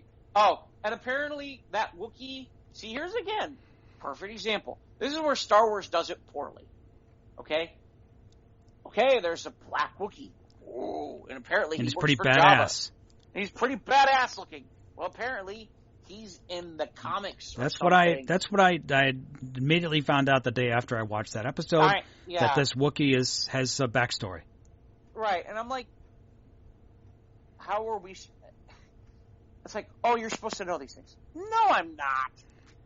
I'm sure there was a nod to the core fans. I'm sure a lot of the fans just lost their shit when they find out about this character that showed up. Right, and it's like okay. How about letting us in on the fucking joke a little bit? Just a little bit. Not a ton, just a little bit. Yeah. You know, so, okay. And I don't feel, and you know me, I don't feel like I'm told, I shouldn't say that. I haven't read anything in a while. I haven't been playing the video games and all that stuff. But I wouldn't say I'm exactly like a normie, but Jesus, when they do this shit, I feel like I'm a normie. You know what I mean? You and I are not normies when it comes to Star Wars. Well, honestly, I didn't know who the Wookiee was, so neither did I. No, of course, I didn't delve much into the books or the comics or the EU or any of that. Well, that's the other part was like, you're a little more versed than I am in that regard. That's the other part that just made me laugh. It's like, oh, we finally know how he escaped Sarlacc. We knew that like 30 years ago. Yeah. Go pick up Dark Empire. Are you kind of upset that you didn't fly out through the mouth instead of just like setting like the sides on fire and crawling up through the sand like Dig Dug?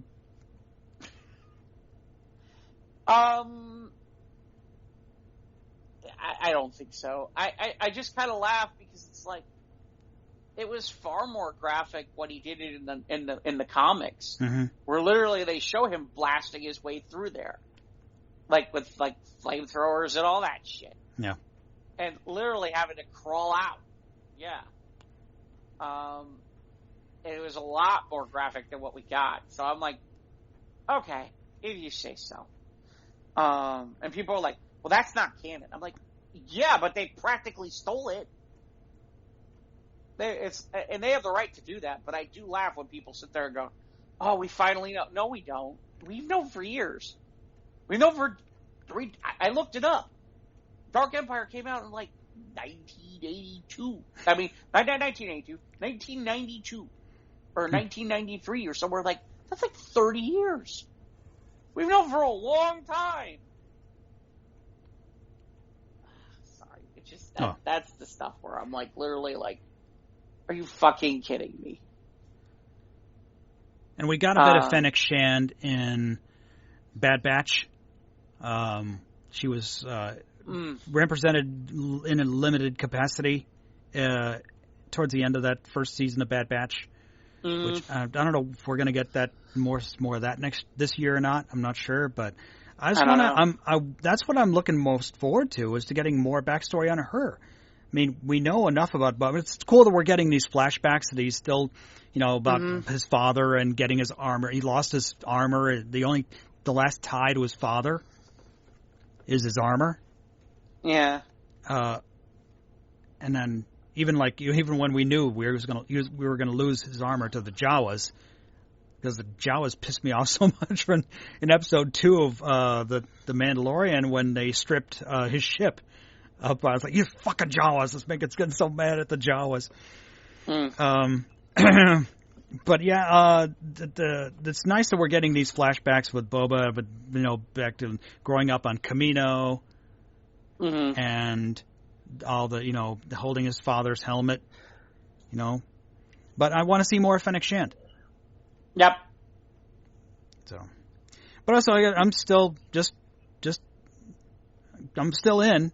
I'm still all in. Yeah. We'll just get a final assessment when the season is over, but it didn't grab me like the first season of Mandalorian. Right. No. I'm sad that we're making the comparisons, though. Yeah. And I don't want to. No. And you want to know why we're making the comparisons? We're making the comparisons because Mandalorian was good. Well, that too, but they're trying to do Boba Fett like the Mandalorian. Yeah. Like with all this like Old West kind of stuff, and it's like I don't mind the Old West stuff and the Western kind of stuff. It's just okay. Yeah, these fish out of water situations where he has to adapt and go along with the natives in a sense. Yeah. I'm not. I'm watching it, so we'll yeah, see. I know. See where it goes. That's all I can see how to say about that. Yeah, that's kind of where we're at. I keep sitting there going, okay. I have a feeling, I unfortunately have a feeling that the entire season is going to have these backstories. The question is this going to be? Is that going to be the case in season 2 as well? We'll see. Because I have a feeling it is. I have a feeling they're basically stealing the template from the Arrow show on CW, where literally it's going to be there's the here and now, and then here's this backstory. Because how long is it until he shows up? I mean, in fairness, if you stop and think about it, so they started all the way back from Sarlacc. All the way just shortly after the events of Return of the Jedi. Right. We know that, in the since Return of the Jedi, we've had this power vacuum that's getting filled by these gangs, which was another scene, I guess, that the scene at the bar scene, or the scene at the little cantina or whatever, where he beats up the gangs and steals their speeders. Mm-hmm. Apparently that young couple that was in the bar apparently came from a deleted scene from A New Hope. Yep, apparently so. From what I'm told. Yeah, that's what I'm told. But we're still there. We're still here. We're not going anywhere yet. Right. Well, no, it's just interesting to me because, like I said, it's okay. You're gonna do this dual thing because the more and more I think about it, it's like, okay, if you're going all the way back to when he escaped Sarlacc. That's like 5 whole years. Right. And then you're thinking about it, it's like, okay, when did he show up in The Mandalorian? Okay, it was in season 2, so that's... Oh, right. And that was 5 years after Return of the Jedi. Right. So you have 4 or 5 years of backstory. Of him, hanging out with the Sand People. Or doing something. Doing something. Where's his ship? Right, well, and see, I think this is what's gonna happen. We're gonna literally have 2 stories. We're gonna have the here and now story, and we're gonna which have is the backstory. Unfortunately taking a back seat right now. Yeah, it is. It's taking far too much of a back seat, and then we're gonna have this backstory story, and I'm not shocked if one of the next things is gonna be, okay, where did Slave One go? Or, okay, where's my armor? Or, where's this? We're going to get, where has Boba Fett been for the last 5 years? And if you've planned out 5 seasons, guess what? There you go. There's your answer. Essentially, season 5, and essentially by the end of season 5, you will be done with all the flashbacks. In theory. Ugh. Unless, of course, you're going to spend more time on particular stories within that to where you're going to constantly have flashback stories. Because you could do that. Because you could say there's 5 years worth of stories in there. I'm kind of hoping that some of the percentages change, but so far, I'm with you. It's like, can we... Yeah, I'd like to see what's going on now. Oh. You have a call, Jeff? I'd like to see a little bit more what's in the now. And, I know we're trying to think of anything else. What else? That's all up with me. What have you been watching on the side? So I've been watching The Expanse. The last episode of the series on Amazon is this week, and I gotta tell you, it's like, all right, you only gave them 6 episodes. I thought at least the 6 episodes would be like at least an hour or 2, 90 minutes, that kind of stuff, right? And they're just kind of telling their story, and it's like, where are we really going to be by the end of this? Now, there's all kinds of rumblings that they might be doing a season 7 somewhere else. Okay? But it's kind of like, I feel like we're kind of like going along during the season, and there's only 6 episodes, and we're at number 6, and I'm like, this is the last one. What do you guys, what's going on here? But it's been good. Yeah, I hear it's good. I've enjoyed it, but it is kind of weird because it's like there's some really interesting stuff going on right now, and one of the things I keep hearing is, well, they haven't written books past the stuff they're talking about now, and I'm like, well, yeah, but you could flesh same that thing can go for book. Game of Thrones. So you don't always have to be slave to the original fiction. Well, and currently there's a major war going on. This could have been there's an entire storyline that has nothing to do with the characters that I'm like, that they keep spending time on. I'm like, what is this for? How does this even connect? And it's like, oh, it's this other thing that's happening here. I'm like, yeah, but we don't have are the characters going to run into it? I mean, like, there's a lot being left on the floor, if you understand what I mean. Yeah. And I guess the only thought is, well, we're going to come back to it at some point. It's like, okay. Well, I'm glad you're enjoying it. So I am enjoying it. I'm trying to think what else. I did see. Did we talk about The Matrix at all, or no? No. Oh God. So you watched The Matrix? I did watch the new Matrix. Okay. A lot of interesting concept on it. I was with it for a while, and I was there, and I was with them, and then suddenly I just got bored and tired, and then, and in fairness, I watched it late at night, so I was a little tired, but at the same time, I'm watching it, and I'm just like, and now, mindless violence and action that looks Matrixy. Yeah. You fell out of interest. And it just wasn't, I don't know. It didn't work. And I wanted it to work, because in the beginning, they're starting to talk about certain things, and it's very, they do their Matrixy kind of talk about certain things, and it's like, oh, this is interesting. And then, like, there are certain things where it's like, all right, like, we might as well, because you're not going to watch it. No. So they recast Lawrence Fishburne's character as Morbius, yeah. Morbius. Morbius? Morbius. No, one of them's the Jared Leto vampire. Yeah, whatever. You get the point. It felt, quite frankly, this character felt like a vampire, because it's like, do we really need this guy? Do we really need this character? I don't care. And then somehow they brought back Smith again, and I'm like, I'm confused. But it wasn't Hugo Weaving? Right. But they brought back Smith. And I'm just like, I don't. And then at the same time, it's like, we really don't get exactly answers as to what happened after the end of what happened at the end of season 3 fully. Not season 3, movie 3. Of the third movie. Yeah. You sort of do, but not really.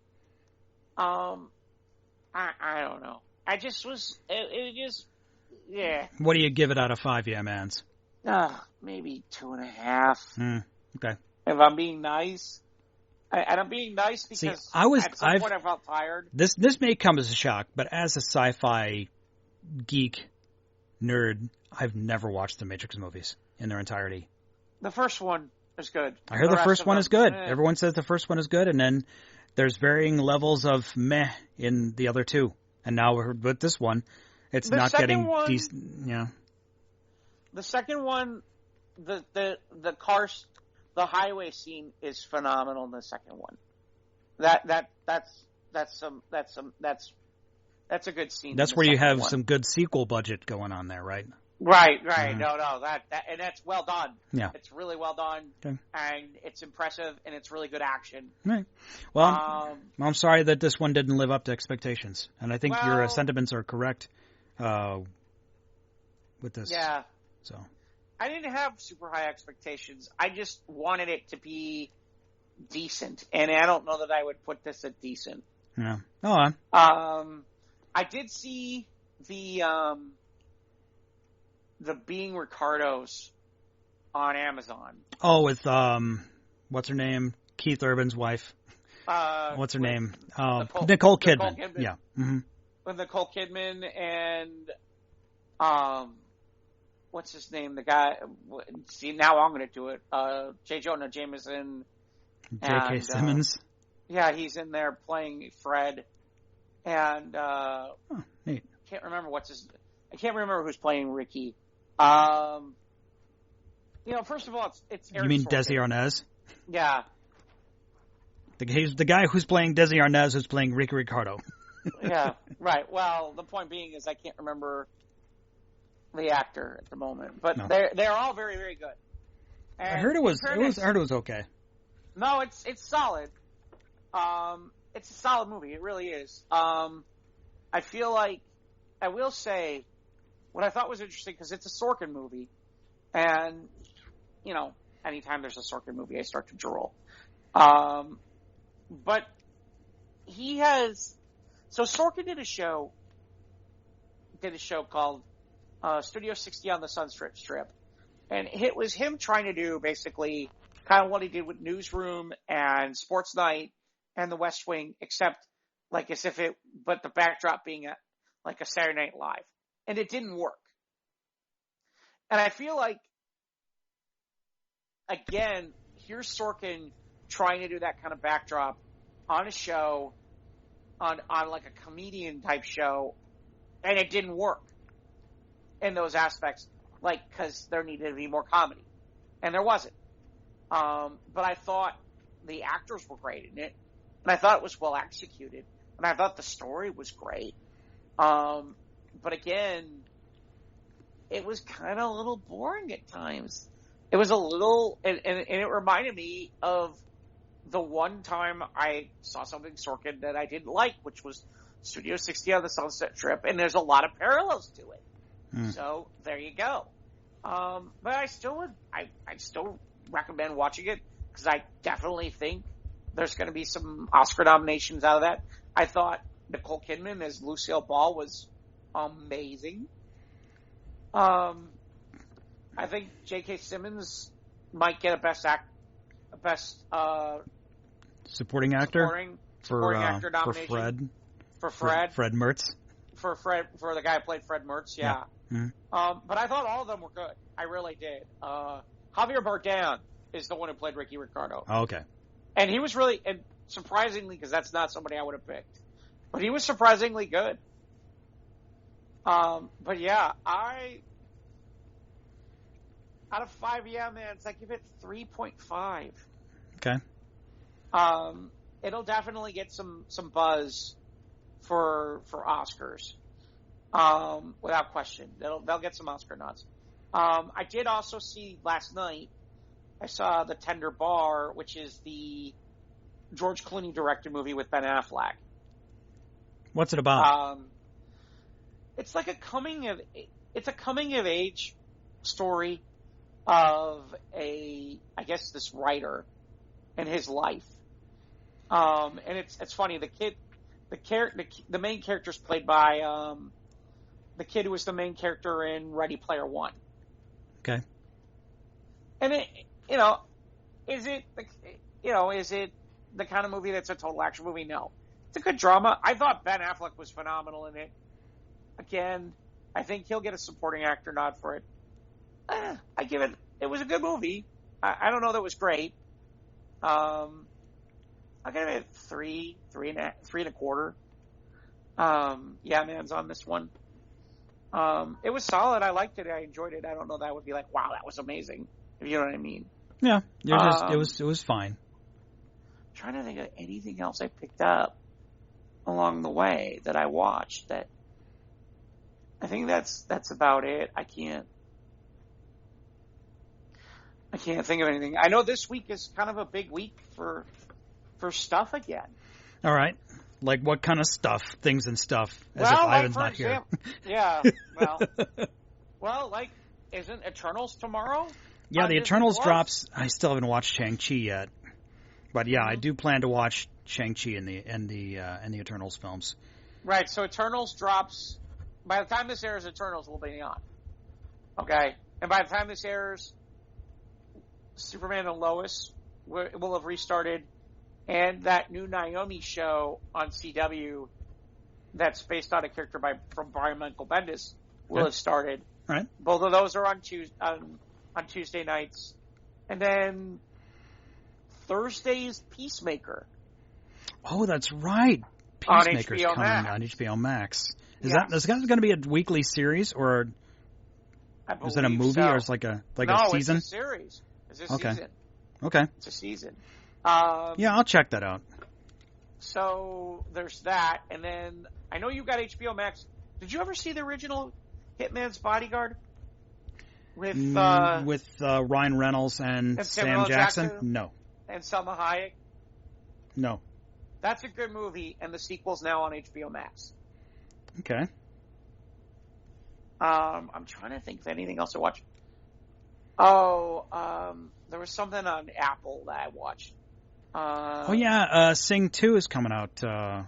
That's coming to digital stream soon. I know next month, Afterlife, Ghostbusters Afterlife is available to rental in February. That's when I'm going to rent it.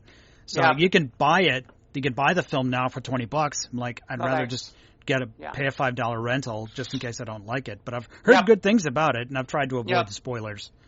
But I will be watching that as soon as that's available digital for rental. But off the top, so the sequel, The Hitman's Bodyguard's Wife, is now available on HBO Max. Okay. So at some point I want to watch that. Because I did want to see that over the summer. It was one of those like, I do want to see this, but I don't want to go to the theaters. So there's that. So there is some stuff out there. I'm trying to think of anything else I might have watched. I did see 9 Total Strangers, ironically. That was also Nicole Kidman. 9 Total Strangers, and that was on Hulu. That was strange. Well, makes sense. It was her and Melissa McCarthy and the guy who plays the cop, the stepdad in Ant-Man. Okay, yeah, the cop, the cop guy, the rival, right. Yeah, that guy I know you're talking about. There. And I can't remember who else is in there, but that's a weird show that I thought was interesting. I've been trying to watch that Only Murders in the Building, the one with Steve Martin and Martin Short, and Selena Gomez. I got family members who love that show. I can't get into it. Okay. I'm like 3 episodes in and I'm bored to fucking tears. A little bit of that awkward humor, I think. I like smart comedy and stuff, but this is just like But it's got Steve Martin's brand of comedy. Yeah, but usually I like Steve Martin. Yeah. And I like Steve Martin's brand of comedy. But I was literally like, and they're only half hours. Right, they're quite digestible. Right. Right, they should be digestible, and I'm like, when is this thing ending? That's too bad. When you got a 30-minute episode and you're asking yourself that question, that's not a good sign. Yeah, no, I literally was like, well, then I guess maybe it's time to put it on the back burner. Yeah, it really kind of is, and it's unfortunate. But the only other thing I wanted to bring up is, so I can't remember when we talked about it, but we were talking about the Batman animated series. And did we bring that up a couple weeks ago? I don't know.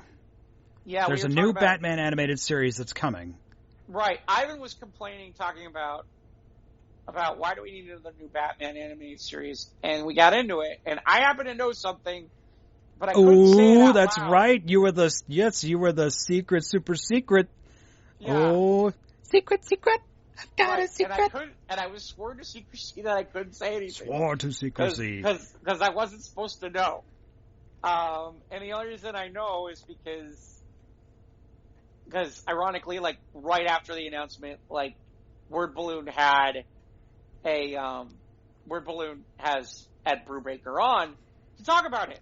Because John had him on and was talking about it. And he's like, you can't say anything to anybody. I'm like, oh, God.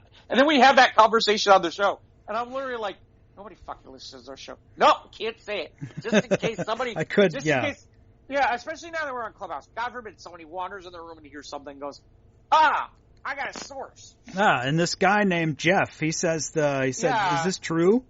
Yeah, exactly. Yeah. And he says he's got a really good source. And I'm like, fuck, you can't say that. So, what's this show we're talking about then? So, the Batman animated show, the new Batman animated show, which I understand is going to be on HBO Max, and it's going to be kind of based in the Pattinsy, shiny Batman kind of universe. But the reason I never felt an issue with it is the guy who's going to be in charge is Ed Brubaker. And Ed Brubaker is a long-time comics guy. Wrote a lot of great Batman back in the 2000s, maybe in the 90s, the late 90s. I'm trying to remember. But Brubaker is one of those people where it's like, okay, that guy knows how to write a good crime story, a good detective story, knows how to write a good Batman. See, yeah, okay, cool. And so to me, it's like, okay, and it seems like that's where they're going with this Pattinson Batman a little bit, is a little more gritty, and he's the perfect guy for this kind of thing. I mean, there's only a couple other people in that world where I would be like, I want to say, and I can't remember 100%, I want to say this though, that he was involved in the Gotham PD book, which is the book that they based the Fox Gotham show on, but didn't do nearly justice, if you understand what I mean. But so do we know where this is? It's not going to be just a reboot, just another series, just set in a different tone than we're used to in an animated show. I'll be honest, I didn't do much more reading beyond that. I just knew that Brubaker was the person in charge of it. All right, so that's a good sign. That, to me, that was good enough. I've read his stuff before. He's very, very good. I've always enjoyed it, but now he's in charge. And so there's kind of a, to me, this is a good thing for Batman fans. Will it be what the 90s Batman is? You can't compare that way. I'm not going to. But, in fairness, it's been a while since we've gotten a real Batman cartoon. And so, apparently they're going to do an HBO Max, so it's not necessarily sounding like they're going to aim this at kids. Yeah, it's not like we had the Brave and the Bold one. Brave and the Bold. Yeah, that was a little more kidified, but it did. Although that show did have its moments where it got pretty dark. Yeah, I mean, but it was mostly for the kids. It was for the LOLs. Right, exactly. And I get the impression this is not really for the kids. This is for... Because it's going to go to HBO Max. It's not going to go to any network. It's not going to go to... So it makes sense where they can finally tell a Batman story, just like the one-off DC animated films that we're doing. Some have been really good. I like what they did with the what was it? The Long Halloween. Mm-hmm. But anyway, this is good. We'll get a good series that's gonna delve into the darkness. Hold on a second. I want to pull this up just to kind of get just from a perspective of what comics that he's written to give you perspective, I'm just trying to remember all the different stuff he's written. Yeah, I know. Well, I knew he wrote Batman.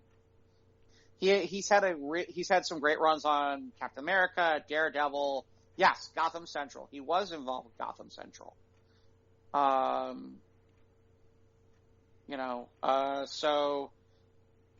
that to me is huge, because if he did the Gotham Central book, then to me that says to me that you've got the right guy.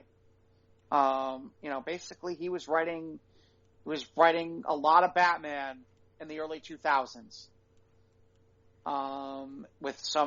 Where there was definitely some good stuff. So yeah, like I said, I'm excited. It's a good opportunity for Ed. I think it's good for the fans. Yeah. I think it should be pretty good. I'm willing to give him the benefit of the doubt. If it doesn't work, it doesn't work. But I'm glad they're willing to take the risk to really kind of give us something that could be, not something just darker and not so Yeah. whimsical and just edgy like the Harley Quinn series, but something a little more meat to it. Right, and I appreciate that they got somebody who's written Batman before. Yes, exactly. Let's get and somebody who knows Batman. how to do it. Right, Makes and sense. A lot of Batman. Yeah. Like, seriously, a lot of Batman. Yeah. I mean, like, hundreds of issues of Batman. I mean, that's the first time we've ever had anybody who's producing a Batman show, to my Who's knowledge. done this much Batman before. Right. Who was a comic book writer of Batman. I mean... Good news. All good news. No, absolutely. So, yeah, like I said, that's the only other thing I wanted to touch on. That's good. I mean, I'm trying to think of... the only other thing... Oh, go ahead. The only other thing I can think of is, did you see... I put it up on the Squares page. You may not have seen it. Did you see the trailer for this Fresh Prince show that's going to be on Peacock? No, I did not. My first reaction was, what are they thinking? And they're making it a drama. What are they doing? What are they thinking here? Gotta tell you, I liked what I saw. Did they say when it drops? I think it's sometime in the next couple months. It's got to be sooner because they have a full trailer, and again, it's on the Squares Facebook page. You can look at it if it's not for you. The only thing I would say is it seems like it steals a lot from All American on CW. I mean, in terms of concept, a little bit. But I think, the argument can be made that the Fresh Prince of Bel-Air was borrowed a lot from Elf. Okay. Don't know that I've ever gone there, but okay, sure. Just, this really sassy guy, fish out of water in a new land with a new family, having to live with this new situation. Well, I think, so here's the interesting part. They seem to, this time for dramatic purposes, they seem to be focusing on the fact that they don't really seem to want to talk about what happened in Philadelphia. Ooh, the whole why he had to leave Philadelphia for Bel-Air. The one day on the playground, they got messing with me and all that stuff. Apparently, they're going to flesh that out. Maybe the Fresh more. Prince can have some Bacta Tank flashbacks of what happened in Philadelphia. I think I don't know about that, but they might. But it seems as though Philadelphia. I'm sorry. No, that's fine, but it seems like in the trailer, Philadelphia might be coming to find him, too. Darkness. For whatever he did. So, yeah, So, I suppose we can end this episode with, what are you looking forward to in this new year?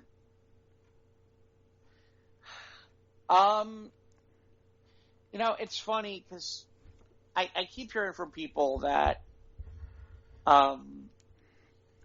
too many, so many superhero movies now, and so much of this, and it's like, dude, for 30, 40 years of my life, I was told we were never going to get this shit. Nobody wanted to watch it. We can't, and then the technology We've had there. this discussion before about how if you were 30 years ago, you're walking down the street with a Spider-Man t-shirt, that you were the comic book nerd. And now everybody's wearing Spider-Man t-shirts. Yeah, and now it's normal. Yes, the geek shall inherit the earth, and we have. Well, and it's not just the geeks. I mean, it's you know. But yeah, I think, you know. So like I said, what are you looking forward to? I mean, we got a lot coming. I mean, there's a lot coming out. You know, I mean, there's a lot of different stuff. I mean, we got a Batman movie coming. Every time I turn around, I hear a different rumor about somebody else who's going to be in this Doctor Strange movie. I mean, I keep hearing rumors about this person's in it, that person's in it. We might get this person. That could be a misdirection campaign. Could be. We may not. I don't know. Yeah, I'm totally in the theater for that. Anything else? We got what? I mean, I'd have to go look up what's coming. I mean, yeah. But there's a lot. I mean, yeah. Well, let me just summarize what's off the top of your head. What you think? I mean, I know there's a Top Gun movie coming. Yeah, we were supposed to get that 2 Christmases ago. No, it was 2 summers ago. Yeah. You know, and then there's a Black Adam movie coming. I know that. Yep. I'm trying to think what else. I mean, I don't remember what all the Marvel schedule looks like. We're going to think Thor: Love and Thunders this year, I think. Yeah, I think so too. In the fall. I think so too. If we get a season, I think out of all the MCU like Disney Plus shows, I think I'm most looking forward to season 2 of Loki. Oh, I'm looking forward to the She-Hulk show. Yeah. She-Hulk is a major. She-Hulk is a major Marvel character. She doesn't get the credit that she should, and her book is more interesting than a lot of people because, first of all, they've played a lot with the whole she's a lawyer thing, and so we may get kind of the Ally McBeal kind of thing, except it's She-Hulk a little bit to it. So we may get that law firm kind of thing going a little bit. At the same time, fucking She-Hulk sleeps with everybody. Everybody. Well, he said the same thing about Tony Stark, but they toned that down. Oh, she slept with Tony Stark too. Mm-hmm. How about that? In the comics, she sleeps with everybody. Thor, Hercules, Iron Man. I can't remember who else. I mean, she is like promiscuous. She's like what's that Sex in the City? Like Samantha, yeah. There's a new hookup every week, yeah. Yeah, no, I mean that the book is notorious for like, who's the latest hookup for She-Hulk? Because she's gonna fuck him. You know, and sometimes it's MCU character, sometimes it's not.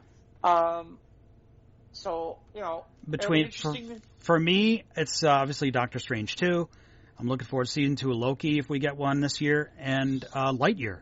I'm really looking forward to seeing what they do with that. Yeah, I was a big Toy Story fan from the beginning, taking my then 3-year-old nephew to see it. We're both fully invested, so interesting to see this new take on the Buzz Lightyear character in a more realistic setting. I will say that the other thing is, man, I really hope they nail this Moon Knight thing. I really do. Yeah, he's an interesting character with Poe. He's an interesting character, and it's the kind of character that if they get this right, they're gonna have really something cool on their hands. Okay. He's a unique character, and he's always kind of had this buzz, even though he's never been a main character for Marvel. In fairness, he's always kind of had that buzz where it's like, ooh, Moon Knight. Yeah, I didn't know about Moon Knight until a few years ago when I started collecting Marvel Legends. When they had him in one wave. I'm like, who's Moon Knight? And I'm like, yeah. So, in fairness, I will tell you now, I don't think I've ever read a Moon Knight comic, no. And yet I'm sitting there going, ooh, Moon Knight. Okay. Because I'm aware of a little bit of his backstory, but not nearly as much. But I know more about him than I knew Shang-Chi. Yeah, true that. I mean, a lot more than I knew about Shang-Chi. And that's not saying much, but I knew more about him than Shang-Chi. Yeah. And yet Shang-Chi got a movie, and Moon Knight's getting a TV show. And by the way, Moon Knight's costume is such where everybody's like, that's part of it. Moon Knight's got one of the coolest costumes. He does. And yeah. Moon Knight's got a little bit, Moon Knight's got a little black Black Panther to him. Oh, that's right. There's supposedly a Black Panther movie coming in. Yeah, well, they halted production because the actress was hurt on set, Yeah. so probably not coming until 23 or something. I don't know. Yeah. Again, I mean, like I said, the most interesting thing to me is with this. Every time I turn around, there's another rumor about this multiverse thing. I'll throw one out that I think you'll get a good laugh at. That actually makes sense. There's a rumor that Tobey Maguire is going to reprise his Spider-Man character. Well, I wouldn't doubt it at this point. I mean, look at how in a matter of weeks, No Way Home became the highest-grossing film of the year. Well, and it's in mind, already close to it's in the top 10 U.S. box office. Well, but keep in mind too, who's producing that movie? Sam Raimi, who produced the original first three Spider-Man movies. Another shot. So, yeah, that's. By the way, that's the other thing I've noticed. All this push for Spider-Man 4 and Amazing Spider-Man 3 all of a sudden. It's like, really? Really? I don't know. Oh, yeah, and the sequel to the Spider-Verse animated movie. I want that. Yeah. I'm surprised we didn't get it. We didn't get to watch a trailer for that in our theater. No. I know they dropped a trailer a couple weeks before No Way Home came out. But, yeah, I'm also looking forward to that pretty much, too. So. Yeah, there's a lot. There is. That's why I'm like literally sitting here. I'm like, what am I supposed to remember? What did I miss? What am I not thinking about? You know, and especially with TV, it's like I'm trying to think. Okay, what's coming on TV this year that I'm like literally like, okay, what am I not thinking about? What did I not? You know, and by the way, not just the usual Marvel stuff. I would say Amazon's supposed to have Mrs. Maisel in February around Valentine's Day. That show's phenomenal. And The Boys is going to be back too. Yeah, Boys are coming soon. Yeah, Boys season 3. Yeah. And we got a 3-second snippet of them doing a press conference where it's the girl and Homelander, which doesn't make any sense. Was that Starlight, I think is her name? Yeah, Starlight and Homelander, who, given everything that's going on, I don't know how they're even in the same room together, so I don't know. Yeah. I don't know. Like I said. So much, we've got a lot to look forward to. You think you're going to go to any cons this year? Wow, I don't know. It's funny. There's a gaming convention. Actually, there's a gaming convention the following weekend to this. And it's supposedly in person, and I'm like, no. No way. Yeah. Not doing it. Just like there's another one that's in February. It's up in Wisconsin that I have friends that run. And, I mean, they're taking a lot of precautions, but I'm just like, no, I don't think I can do it. Okay. Fair enough. I don't think I could do it, especially because apparently up there, like they talked to the hotel, and apparently in Wisconsin, there is no mask mandate to wear. No, there's no mask mandate in Wisconsin. So but I know, like at Dairy Con, we still have to wear the masks. The organizer of Dairy Con, we have to we'll wear masks indoors. But anyway, But, I mean, the convention itself, yes, they'll have people where literally they're like, you need to be. They've decided it would be easier to basically sit there and say you got to show vaccine proof and you got to wear a mask. But here's the thing: once you're outside of the convention, and again, this is a convention that unfortunately is up closer north, so I'm going to have to stay overnight. And it's like, okay, I'm going to stay overnight, and you have to stay at obviously a hotel. So it's in a hotel. It's at a Holiday Inn. Yeah. But again, no mask mandate there. It's like, okay, so who knows what the hell's going on? Yeah. You know? Oh. And I'm like, no, not really. Well, now, I don't know about Gen Con. I've thought about it. We'll see. Yeah. Well, you haven't been to Gen Con in a few years now, so. Yeah, that's true too. Yeah. So I've got 3 toy shows this year. BotCon will be back this year. They had to postpone 2021 because we had Delta going around, so it wasn't ready. So BotCon is in, August? It was late August in Nashville. So It'll be fun. I've never been to Nashville before. And, of course, TFCon Chicago will be back here in Rosemont by the O'Hare, so I might just commute to that. I don't know. My buds and I, we'll see. We'll figure it out. But I've got a lot to look forward to in 2022 for sure. So I'm digging it. Can't wait. Yeah. So, anything else before we wrap up tonight? Not to mention the shit show that was in Hallis Hall this week. I don't know if you caught that press conference. No. Oh, no, I've not. Oh, man. They went from optimism to shit show in 3 hours. and bad shit show. I mean, just like any hope and optimism and goodwill out the door. No. Literally. To the point. Here's the biggest highlight of them all. You know Olin Kreutz. You remember Olin Kreutz, right? The center. No. Okay. He's pretty much close to an all-pro. They're going to be in the Hall of Fame.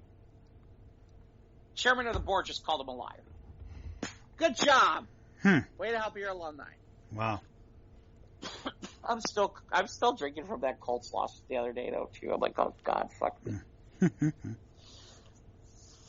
So I don't know. Anyway, that's I guess that's it. I don't know. Okay, that's good. That's fine.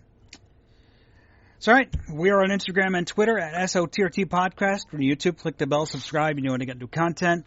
And, of course, thanks for listening on Clubhouse. Everyone who's popped in to say hello. We appreciate it. Follow us on social medias. We got all that on the Facebook. Follow us there. And we got our podcast. That's what we're doing here. We're recording this. You can download that on Spotify, Apple, Google, Anchor, and Jeff is everywhere on Dynamite Productions. Ivan, you can subscribe to his Twitch account at Java and Ivan. I don't know how much he's doing that. I think he's still moving, but I'm sure he'll get that back on track soon. And email us at sotrtpodcast@gmail.com. And we appreciate you. Follow us our Squares Roundtable Facebook page. And Jive and Ivan's Vibe Tribe. I've been being quite naughty over there. But it's fine. Very naughty. Yeah, it's very naughty over there. That one girl needs to get laid. Yeah, I know what you mean. I know who you are referring to. Yes. She's really feeling the loneliness of the pandemic. Yeah. So we hope we pray we pray for a quick release for her. So with that, episode 100. Quick release. Episode 179. Squares Roundtable Podcast in the books. Thanks for listening. I want to ask Ivan, is she local? Is she or is that one of the people? Is that one of the people over in England or something like that? Because there's a he got a lot of British imports from onto the Jive and Ivan's Vibe Tribe Facebook page. No, there's a part of me where I'm there are if you're local, things can be arranged. Yes. That kind of thing where it's okay. And with that, we done. Yeah. Have a good week, everybody.